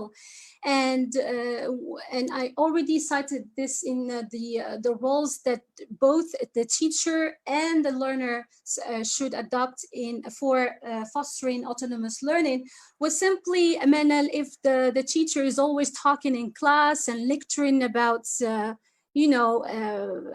knowledge, particular knowledge or information or something, well, he is never autonomous, or he's never teaching students to be autonomous. However, a teacher who is more a facilitator, a guider and monitor, which means that he's always, or she always, pushing students to work on activities that requires discussion, analysis, evaluation, asking questions to encourage the learners to choose their learning targets and activities also. Then we can say that this teacher is becoming an autonomous one. You see, did I answer your question? Then yes. So this is the purpose of autonomy: is you give the floor a little bit to students to be the center of the class, not the other way around. Yeah, switching the teacher-oriented classrooms into the learner-oriented classrooms, right? Yes, exactly. Thank you so much. Thank you a lot, Manal. Thank you, Professor Fatima Zahra Karoum, for your additions, from which we have benefited a lot again. Thank you a lot. So is there any maybe professor or student who wants to ask our respectful professor today about something concerning her insightful presentation, or maybe to add something concerning today's online webinar on, of course, the 13th issue in applied linguistics, learners' autonomy, autonomous learning and learning to learn? Is there any question, maybe addition or comment? Yes. Can I say something?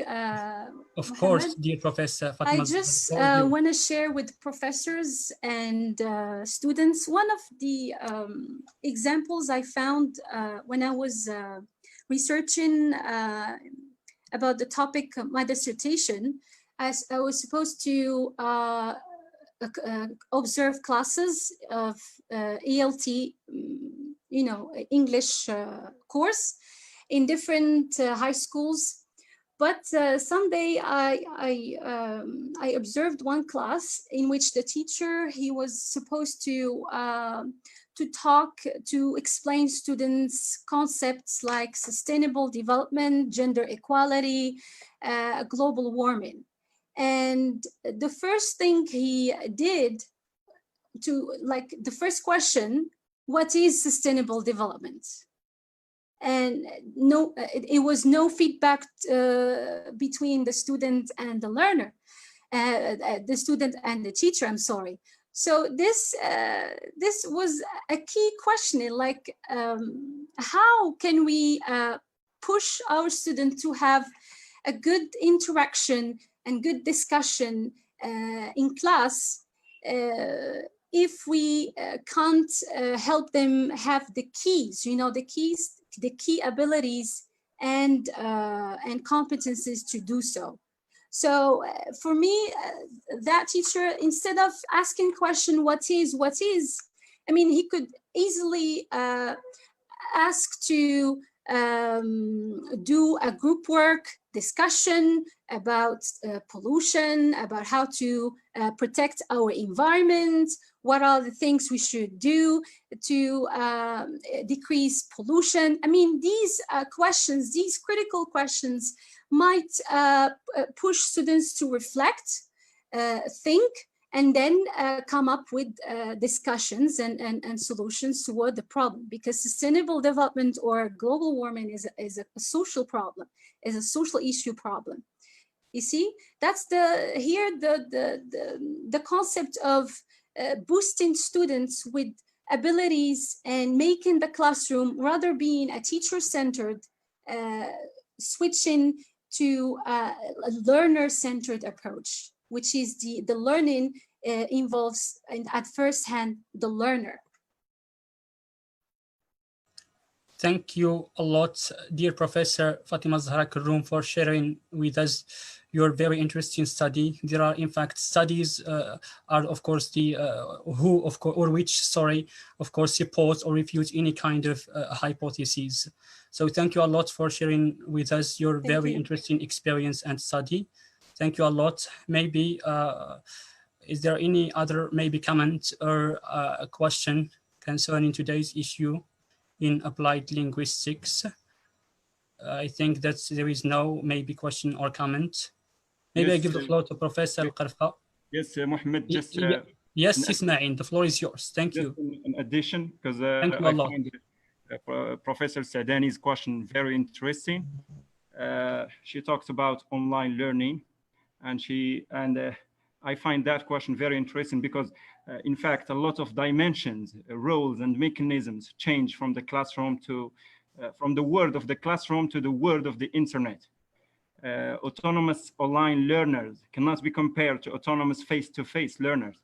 So I believe that online learning autonomy has to do with what we are doing now, taking initiatives, preparing presentations, looking for references to prepare presentations. That is part of the autonomy, taking charge of our learning as students, the interactions, the discussions with the professors, which help to promote civic intellectual skills for us as students. Thank you. So it was just an addition. Thank you a lot, our outstanding classmates and friends, Ismail, for your insightful and informative addition. Thank you a lot again. Yes, dear classmate Iman wants maybe to say something. Yes, of course. The floor is yours, dear Iman. Yes, thank you. Thank you very much. So first, I would like to thank Professor Karoum for her very insightful presentation. It is a great pleasure to meet you again, dear Professor. So actually, my question is, when do you think it is suitable or opportune to introduce autonomous learning? And I have actually two questions. My second question is, do you think that Moroccan students are acquainted with the full readiness to autonomous learning? Thank you very much, dear Professor, again. Thank you. Thank you a lot. Iman. Yeah. Thank you, Iman. Well, you said your first question is when. Well, the sooner the better. We can say, like, for early stage, we prepare our pupils to be independent and autonomous learners, like for a primary level. The sooner the better is very good. And also your second question, Iman, what was it like? Can you please remind me of the question? Yes, of course. Yes. Do you think that Moroccan students are acquainted with the full readiness, they're fully ready to autonomous learning? Yes, they are ready. It just, you have, we as professors and teachers, we have to give them the opportunity. That's the very key, is you give your students and learners the opportunity to love learning, and to take actions. Because at every level, like I believe learning is not only in the classroom, but also it should be done outside. So it's complementary. And raising opportunities for students will definitely help them be motivated, invent efforts in their learning, and also be self-confident to learn and look and search for their own information. That's what I think. I hope I answered your question, Ivan. Yes, of course. Thank you very much, Professor. Thank you, Ivan. Thank you a lot, dear Professor and respectful Professor Fatima Zahra Karoum, for your additions and comments. Thank you a lot. Yes, you are right. I think that learning also takes place outside the classroom. And that's exactly what we have seen at the very beginning of this masterclass webinar series, with a number of issues in applied linguistics. When we talked about distance learning, when we talked about lifelong learning, when we talked about ICT, those are all important issues in applied linguistics that show to a large extent that learning is not necessarily, of course, inside the classroom, but it can also, of course, take place, of course, it can also take place outside the classroom. Thank you very much, dear Professor Fatima Zahra Karoum.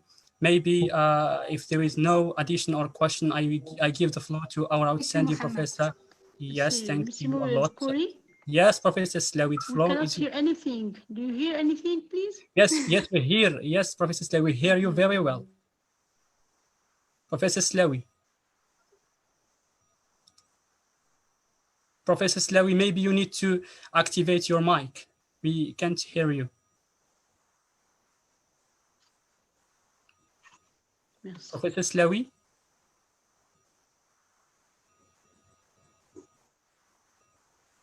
Okay, maybe she's facing some technical problems again, maybe. Professor Slawi, you hear me? Okay, so maybe I give the floor to Professor Abderrahim Al-KARFA to enlighten us with his additions and comments, and then we will come back to the, of course, the comments of our outstanding professor and coordinator, Professor Suad Slawi, inshallah. Professor Al-KARFA, the floor is yours. Okay, thank you very much. Do you hear me? Yes, Professor Yes? Al-KARFA, we hear you very Yes, we well. can hear you. Yes, we do, we Yes. do. Okay, okay.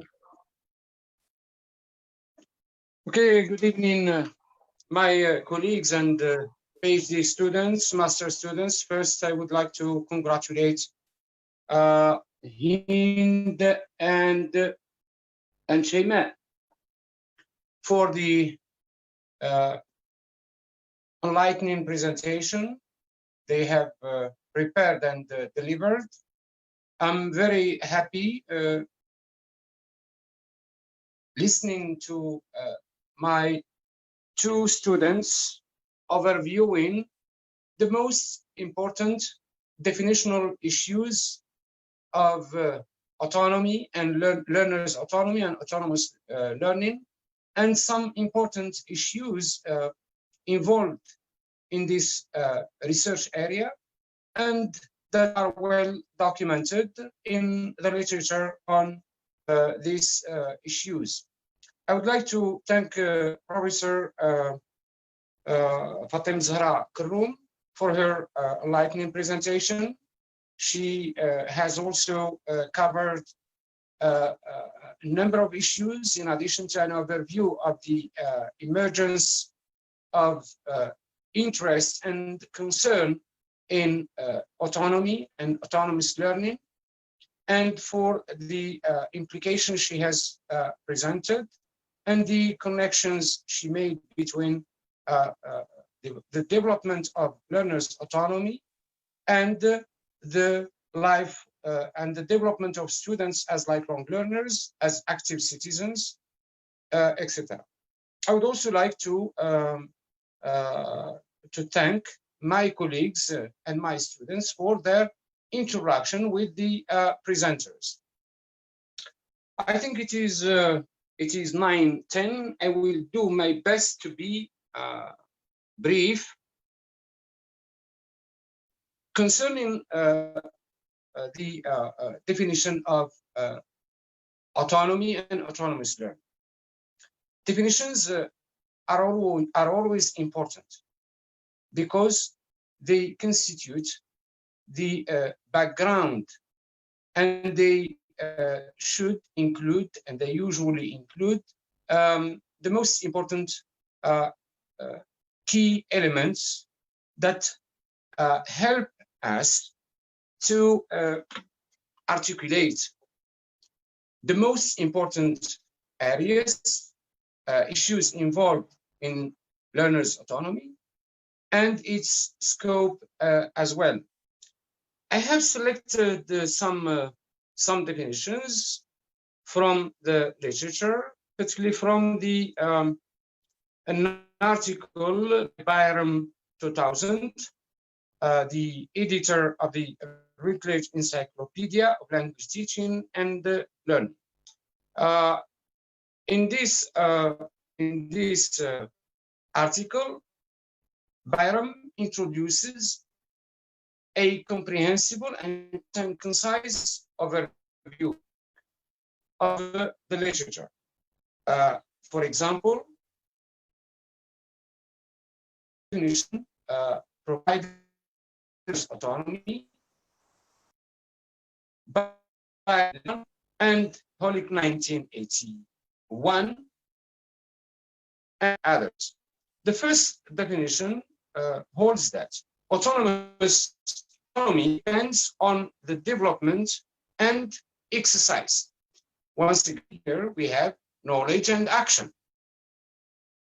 That is, to have knowledge and to have the capacity and the competence to apply that knowledge. That is, to exercise that capacity for detachment, critical reflection, decision-making, and independent action.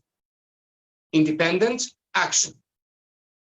And action is usually the result of the knowledge and the competencies one acquires or develops, and the readiness to move to action. The second definition holds that autonomous learners assume responsibility for determining the purpose, content, and method of their learning, monitoring its progress, that is the progress of learning, and evaluation of the outcome. This is the definition introduced by Holick 1981, page 3. This is in language learning. In self-access language learning, because why self-access? Why this slight distinction? Because understanding of the concept of autonomy has been confused for self-access learning. In self-access learning, autonomy may entail learners devising their own learning programs to suit their particular needs. In classrooms, and we discussed before learners' autonomy in relation to distance learning and e-learning. In classrooms, autonomy may be a matter of teachers helping learners to become reflective managers of their own learning within the constraints, of course, imposed by official curricula and public examination. Here we have the notion of helping learners to learn. That is, this is the role of teachers, to help learners to learn instead of teaching them. For the pedagogical practice, how to practice the practice of learners' autonomy, pedagogical practices that are recommended and well documented in the literature. There are pedagogical practices to foster the development of learners' autonomy. They have much in common, or they have much in common with, and they are based on those adopted by collaborative learning and humanistic methods. Because as I said before, learners' autonomy and autonomous learning is not a method. It is not a method. It is a product it is the outcome or the goal of education. And of course, to achieve those goals, autonomy becomes part of the process of learning. This is why it is defined by the process and the product of the learning experience.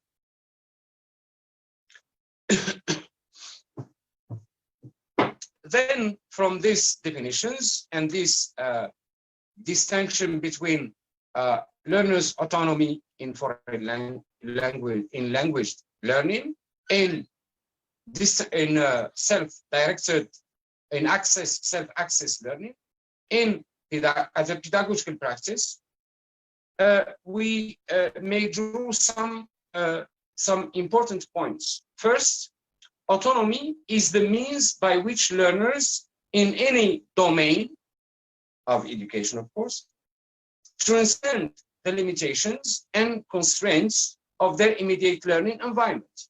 It is very important for students to cope with the difficulties, the constraints, to develop their own autonomy, their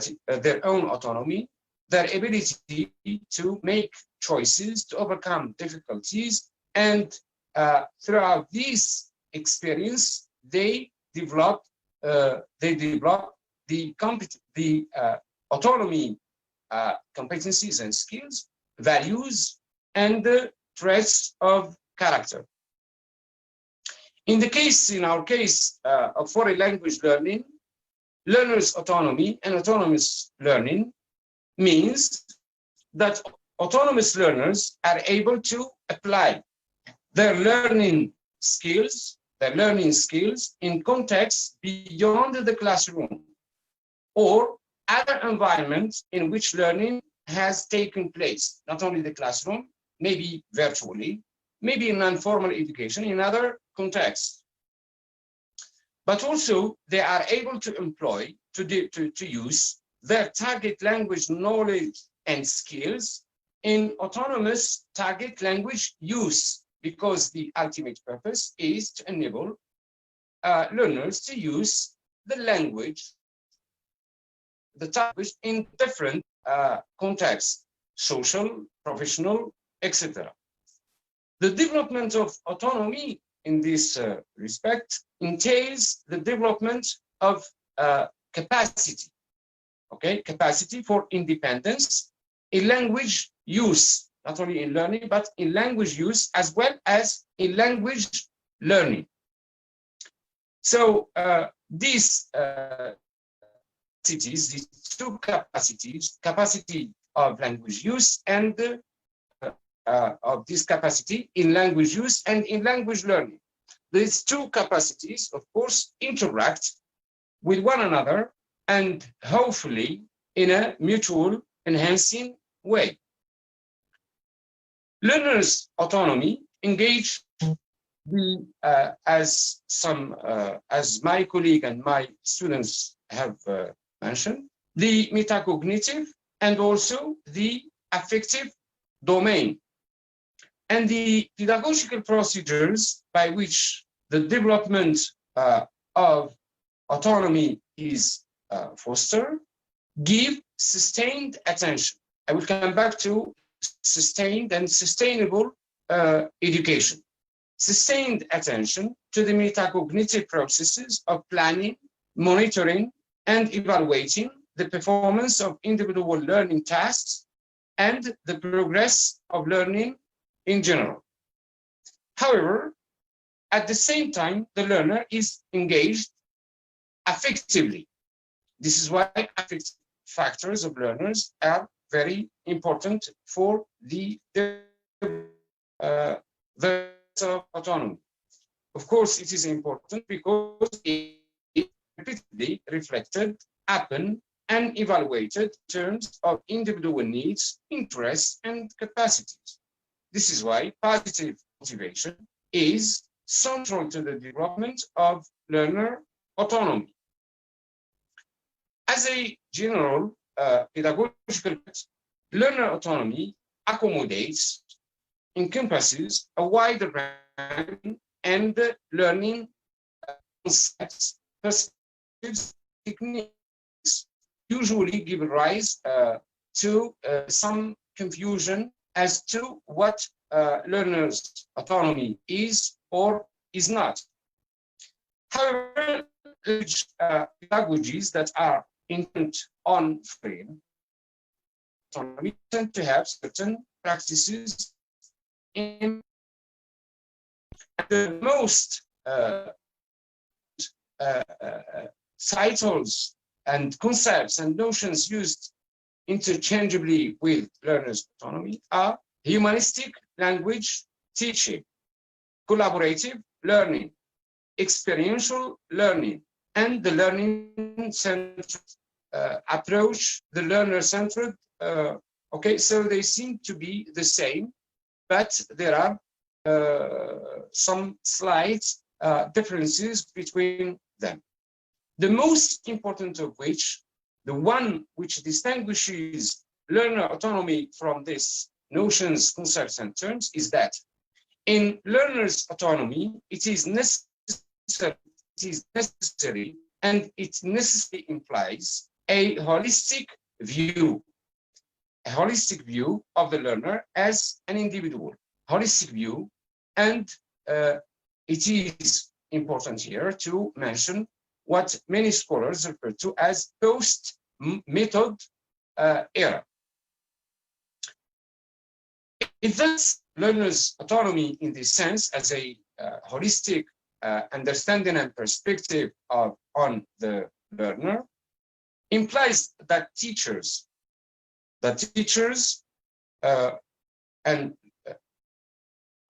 should be aware that learners bring to the classroom a personal history and personal needs that may have little in common with the background and implied needs on which the curriculum is based. This is what I referred to 2 days ago on drawing on Carnegie Johnson 1995 as the frames of reference that students bring with them to the classroom and other learning contexts. It is important for teachers to be also aware that the ultimate measure of success in second or foreign language learning is the extent to which the target language becomes a fully integrated part of the learner's identity. So learners, some areas of misunderstanding. One of them is that learner autonomy is something absolute. It is not. The freedom entailed by learner's autonomy is always constrained by the interdependence that in part defines the human social condition, and thus the nature of human learning. We are never independent. When talking about independence, it doesn't mean chaos. Independence within the interdependence. That is, learners can only ever be autonomous to the extent that their knowledge and skills permit. There are limits for independence. And the capacity for autonomous learning behavior inevitably varies according to context and task. And learners exercise their autonomy with the varying degrees of conscious awareness. One of the conclusions that we make from these definitions and their implications is that learners' autonomy and the development of learners' autonomy should be cross-disciplinary. That is, it is not limited to one maybe modular degree program to English studies or to Islamic studies. It must be cross-disciplinary because it is one of the goals of teaching or the development of soft skills. Okay, we talk about learners in general, not those in the Department of English or other departments. It should be participative. That is, we cannot, and students and learners cannot develop that sense of autonomy if they do not participate in the process of teaching and learning, which should be a liberating experience. The development of learners' autonomy should also be interactive.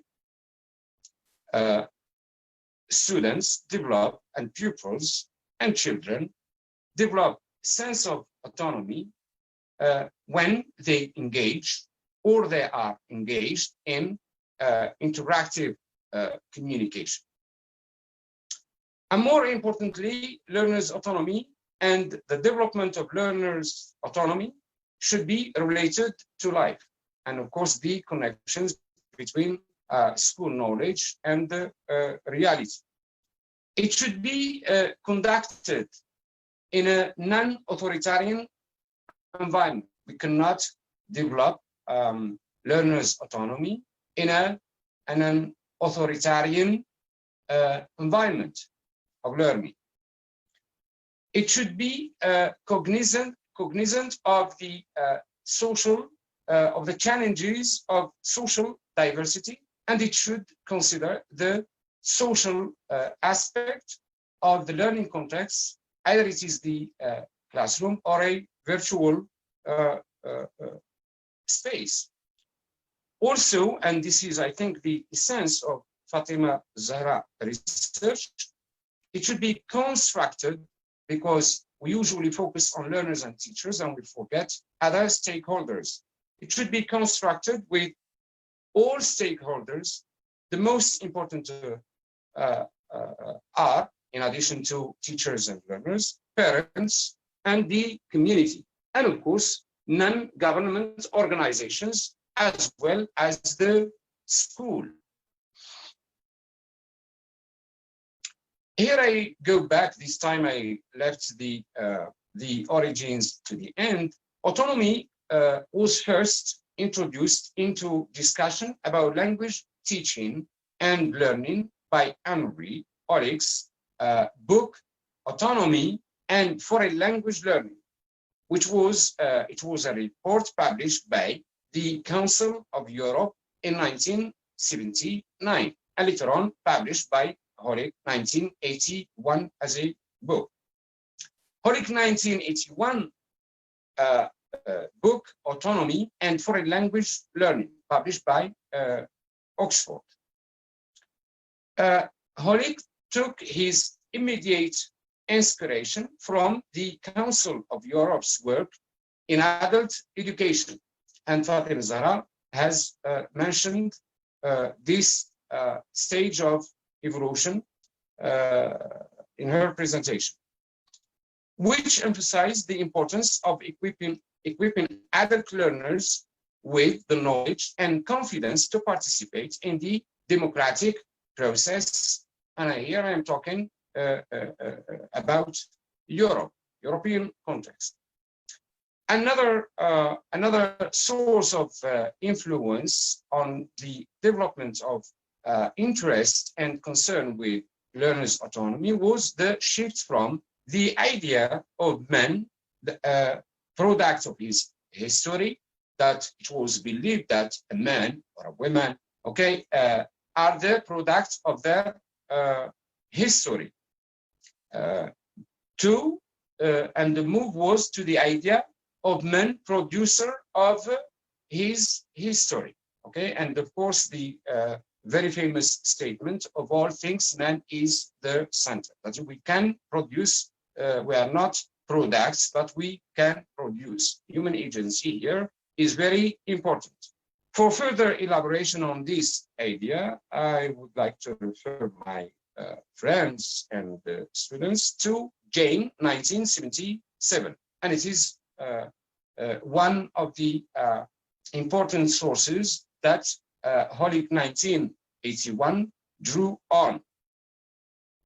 The general educational argument that lie behind Olick's treatment of autonomy in foreign language learning have much in common with some radical theories of education that were current and developed in the 1970s.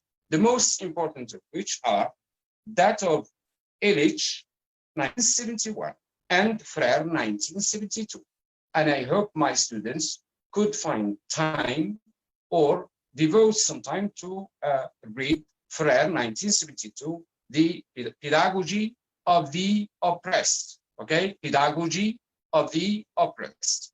This is a very important reference, particularly in the sociology of education. And of course, in applied linguistics, we usually resort to other disciplines for a better understanding of issues involved in this domain. For Illich 1971, book is Discooling Society, not schooling, but Discooling Society. A second source of enlightenment for Hollick's work and the Hollick's introduction of autonomous learning and the concept of learner's autonomy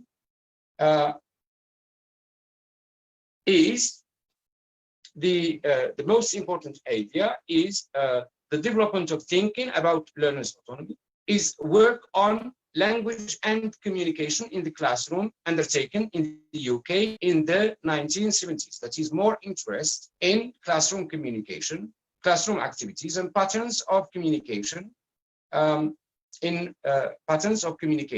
that happen in the classroom, face-to-face classroom, of course, in the classroom, and the nature of those patterns and the nature of communication and the distribution of teachers and the students' roles.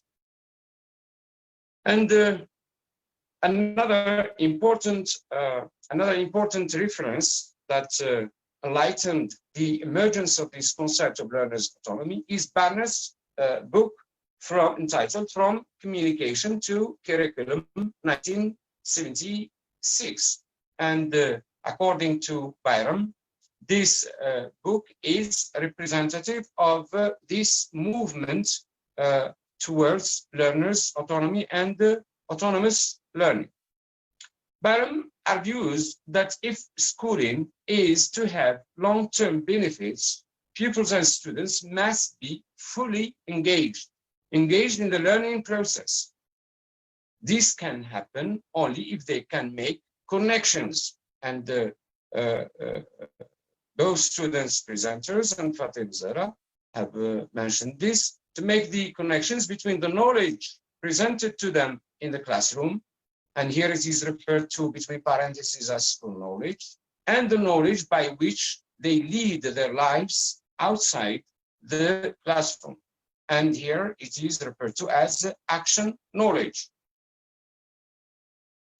So awareness of these connections encourage the thought that autonomy is central to the process and the outcome of developmental learning. So there is a general agreement, reconciliation agreement on the consideration of autonomy as both a process and product. It is an educational process, and it is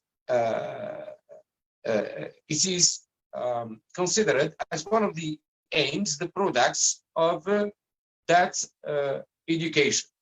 It also provides support for the argument that autonomy develops out of social interaction and interdependence instead of independence, because the notion of independence is not an absolute one. The exploration and the studies of the socio-historical, this is another source of enlightenment. The socio-historical psychology of Vygotsky by educational psychologists is another rich source of insight into the processes that underlie the development of learners' autonomy that also influence the Hollick's book. There are some misconceptions that shape the debate and discussion on learners' autonomy.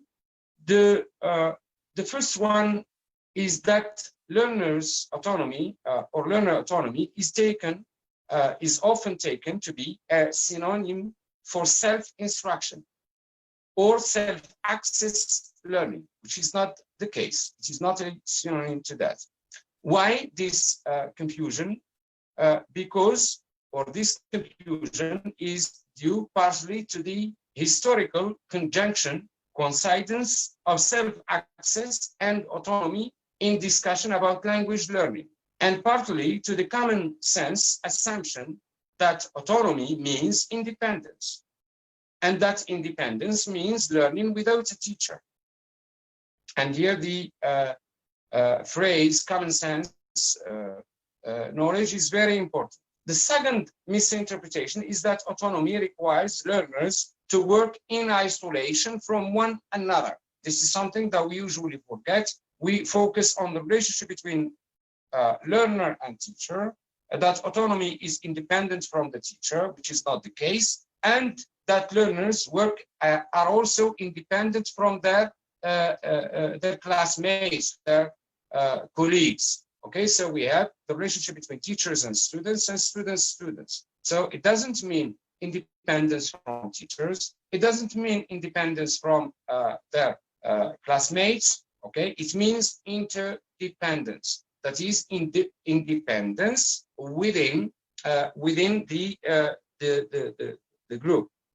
The notion interdependence is very important because it implies that the role of the teacher, the teacher will never die, fortunately. Okay, so we will teachers will survive. Okay, once forever. And this misconception arises in discussion of autonomy in relation to both classroom and self-access language learning. It doesn't apply that this misconception shapes discussion and debate on a face-to-face interaction, face-to-face learning, and also discussion on learners' autonomy and distance education. Some criticisms, and I think at least one of them is very important and is very relevant as the Moroccan context. According to Bamassigan, says perhaps the most infrequently voiced criticism of learner autonomy as a general goal in foreign language learning is that it derives from liberal traditions in Western education and thus may be inappropriate in non-Western educational cultures. So this division between the appropriateness of learners' autonomy in Western liberal education and non-Western liberal education is misleading. And maybe falls within the scope of some hidden agendas and some sort of discrimination. Why? Because learners' autonomy is possible and it works in both contexts worldwide, in different cultures, and within every culture or community. Learners' autonomy is also socially and culturally conditioned. So this division is not appropriate, and it is not appropriate from an educational point of view. Learners' autonomy works everywhere. It depends on the context and it varies from one context to another, but it doesn't mean that in some contexts such as ours, it doesn't work. The argument I would like to present here is that under the impact of radical educational theories, one of them I refer to, oppressed pedagogies, particularly in the 1970s and 1980s, resulted in an increasing tendency for national and regional curricula to include the development of learner autonomy among their core and most important goals through terms sometimes like independent learning and critical thinking, and more often used than autonomy itself.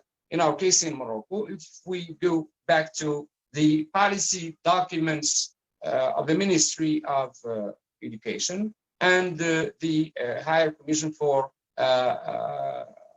Education and Scientific Research, and many documents, we will find some recommendations to develop critical sense of critical thinking in students, sense of autonomy, sense of independence, responsibility, and the sense of risk-taking, initiative-taking, okay? And of course, there is always a gap or gap between policy documents and between the goals, the ideals, and the practice. And it always takes time to implement change and the principles defining those policies.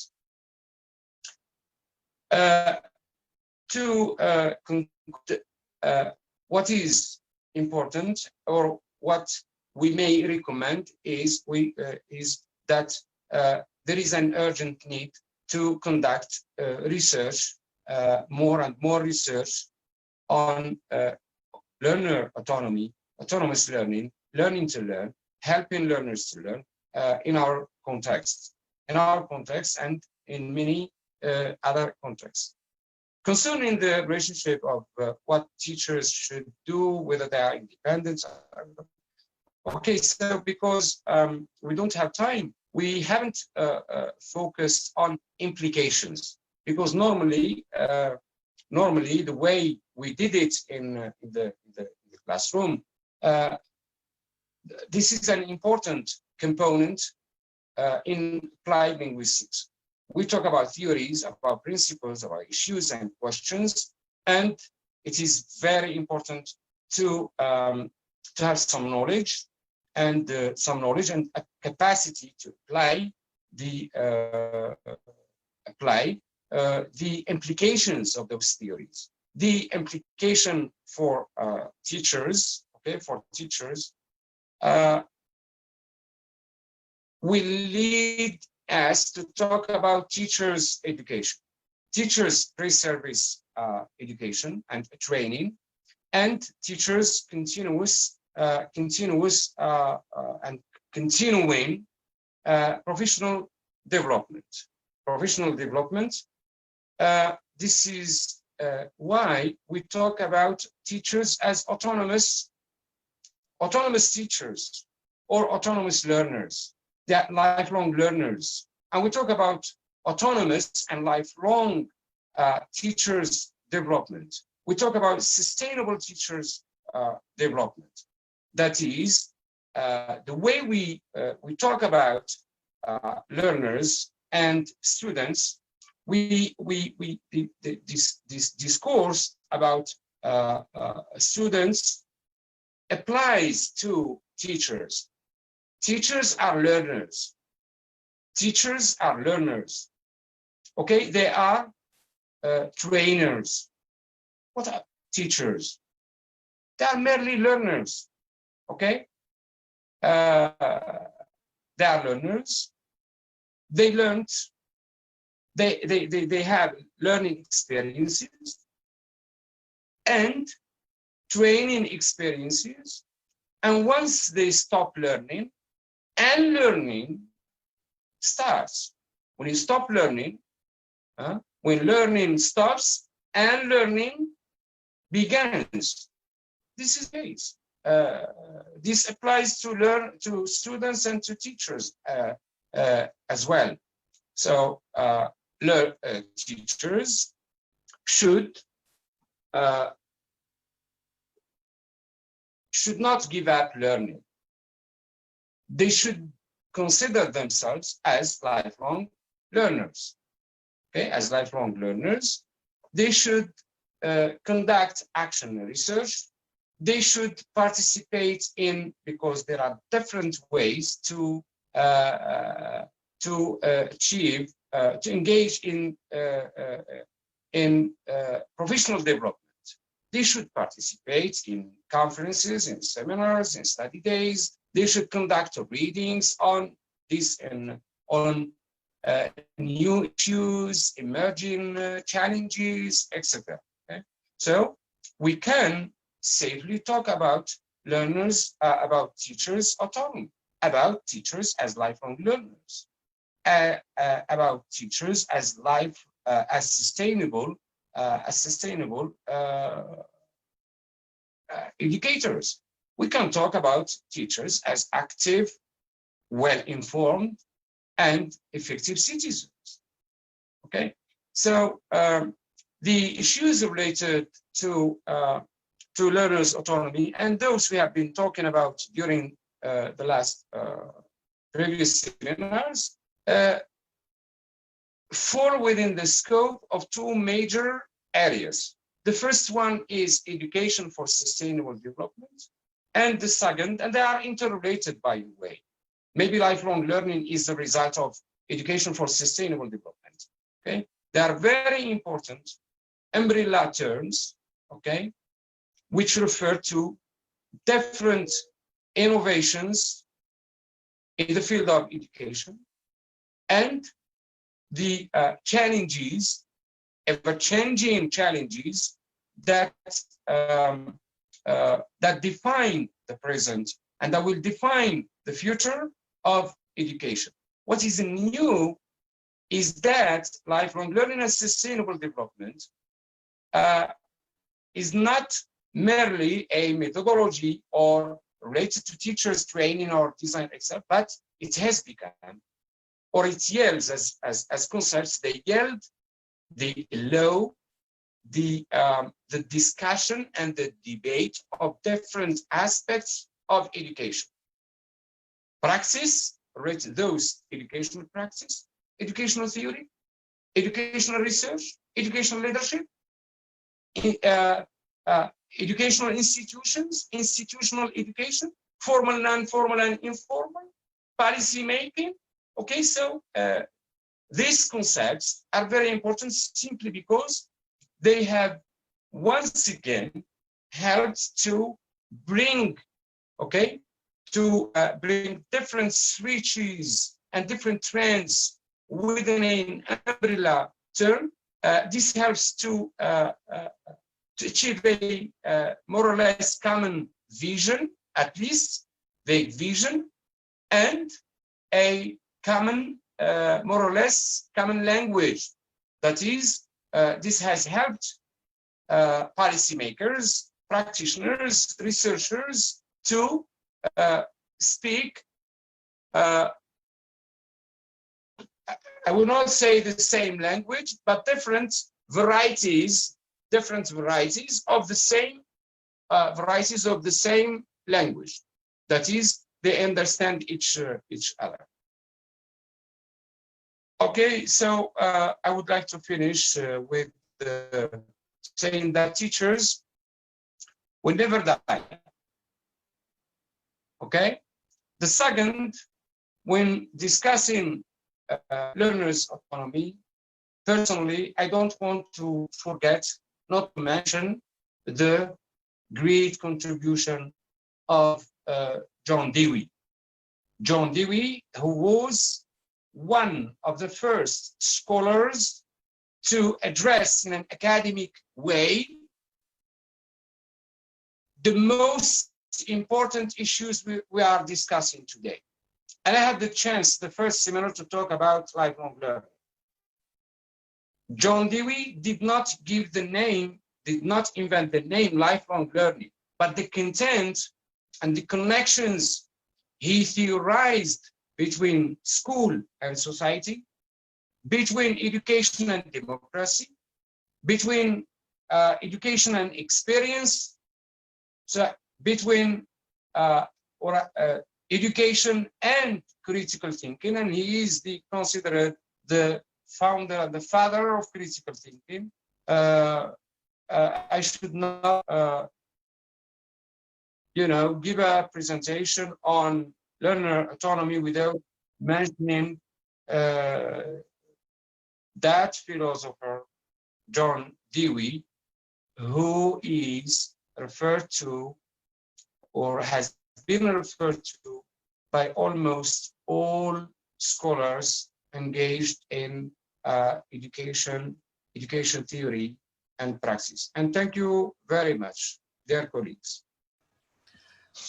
Thank you a lot, our outstanding Professor KARFA, for your, I would say, informative or very informative and I would say enlightening lecture.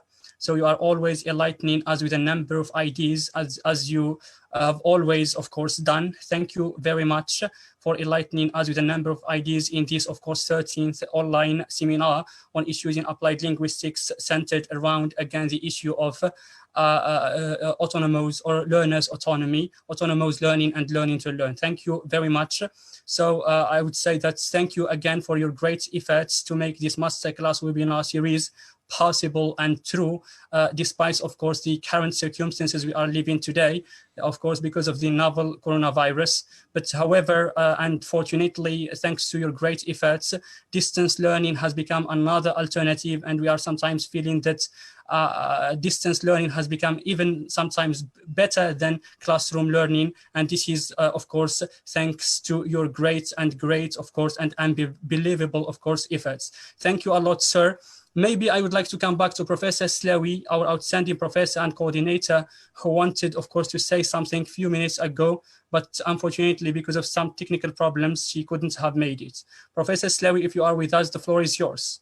Yes, thank you very much. But I just had a problem of connection, and I just want to make sure that it was not coming from you, but I checked and I saw that the problem was with me. Thank you very much, Mr. Bukuri. Thank you a lot, dear Professor Slawi. I thought that you wanted maybe to say something, so thank you a lot.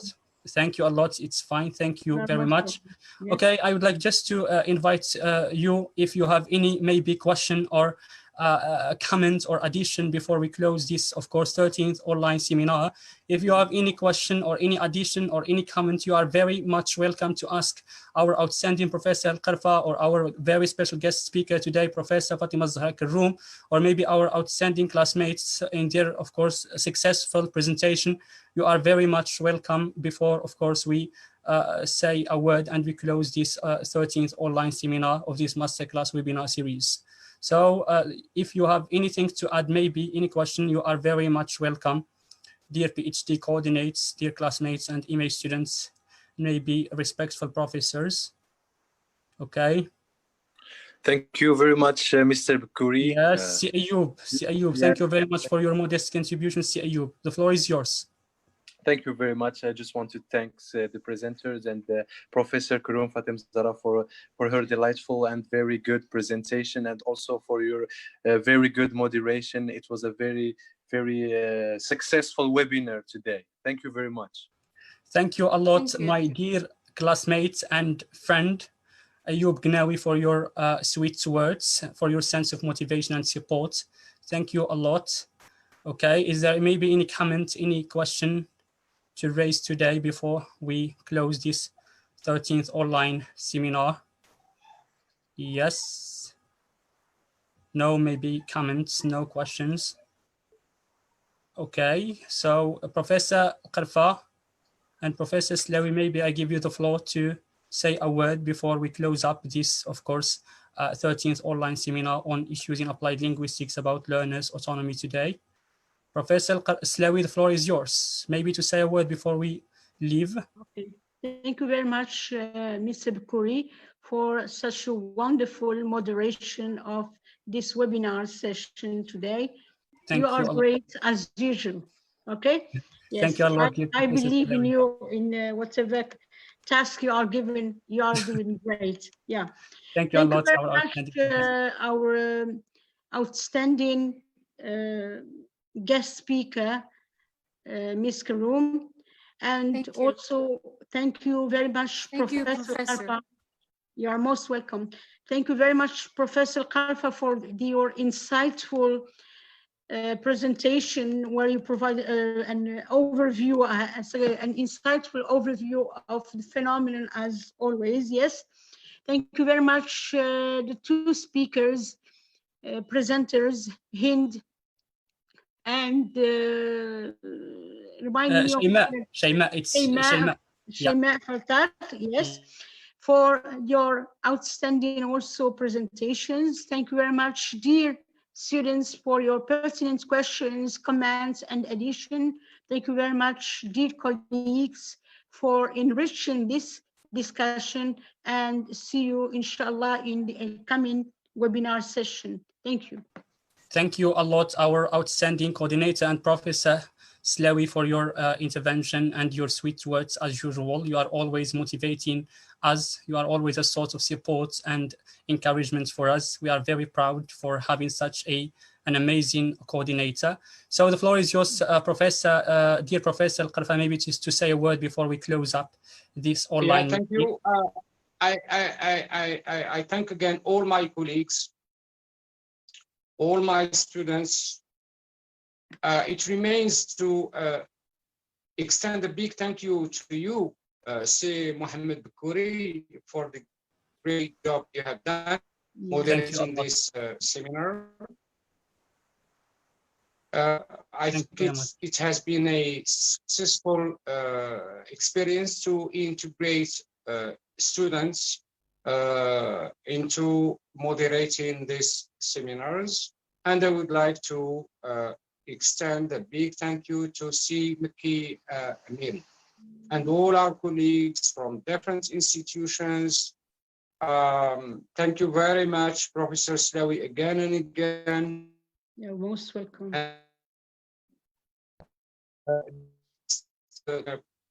On Professor. I think on ESP, yeah.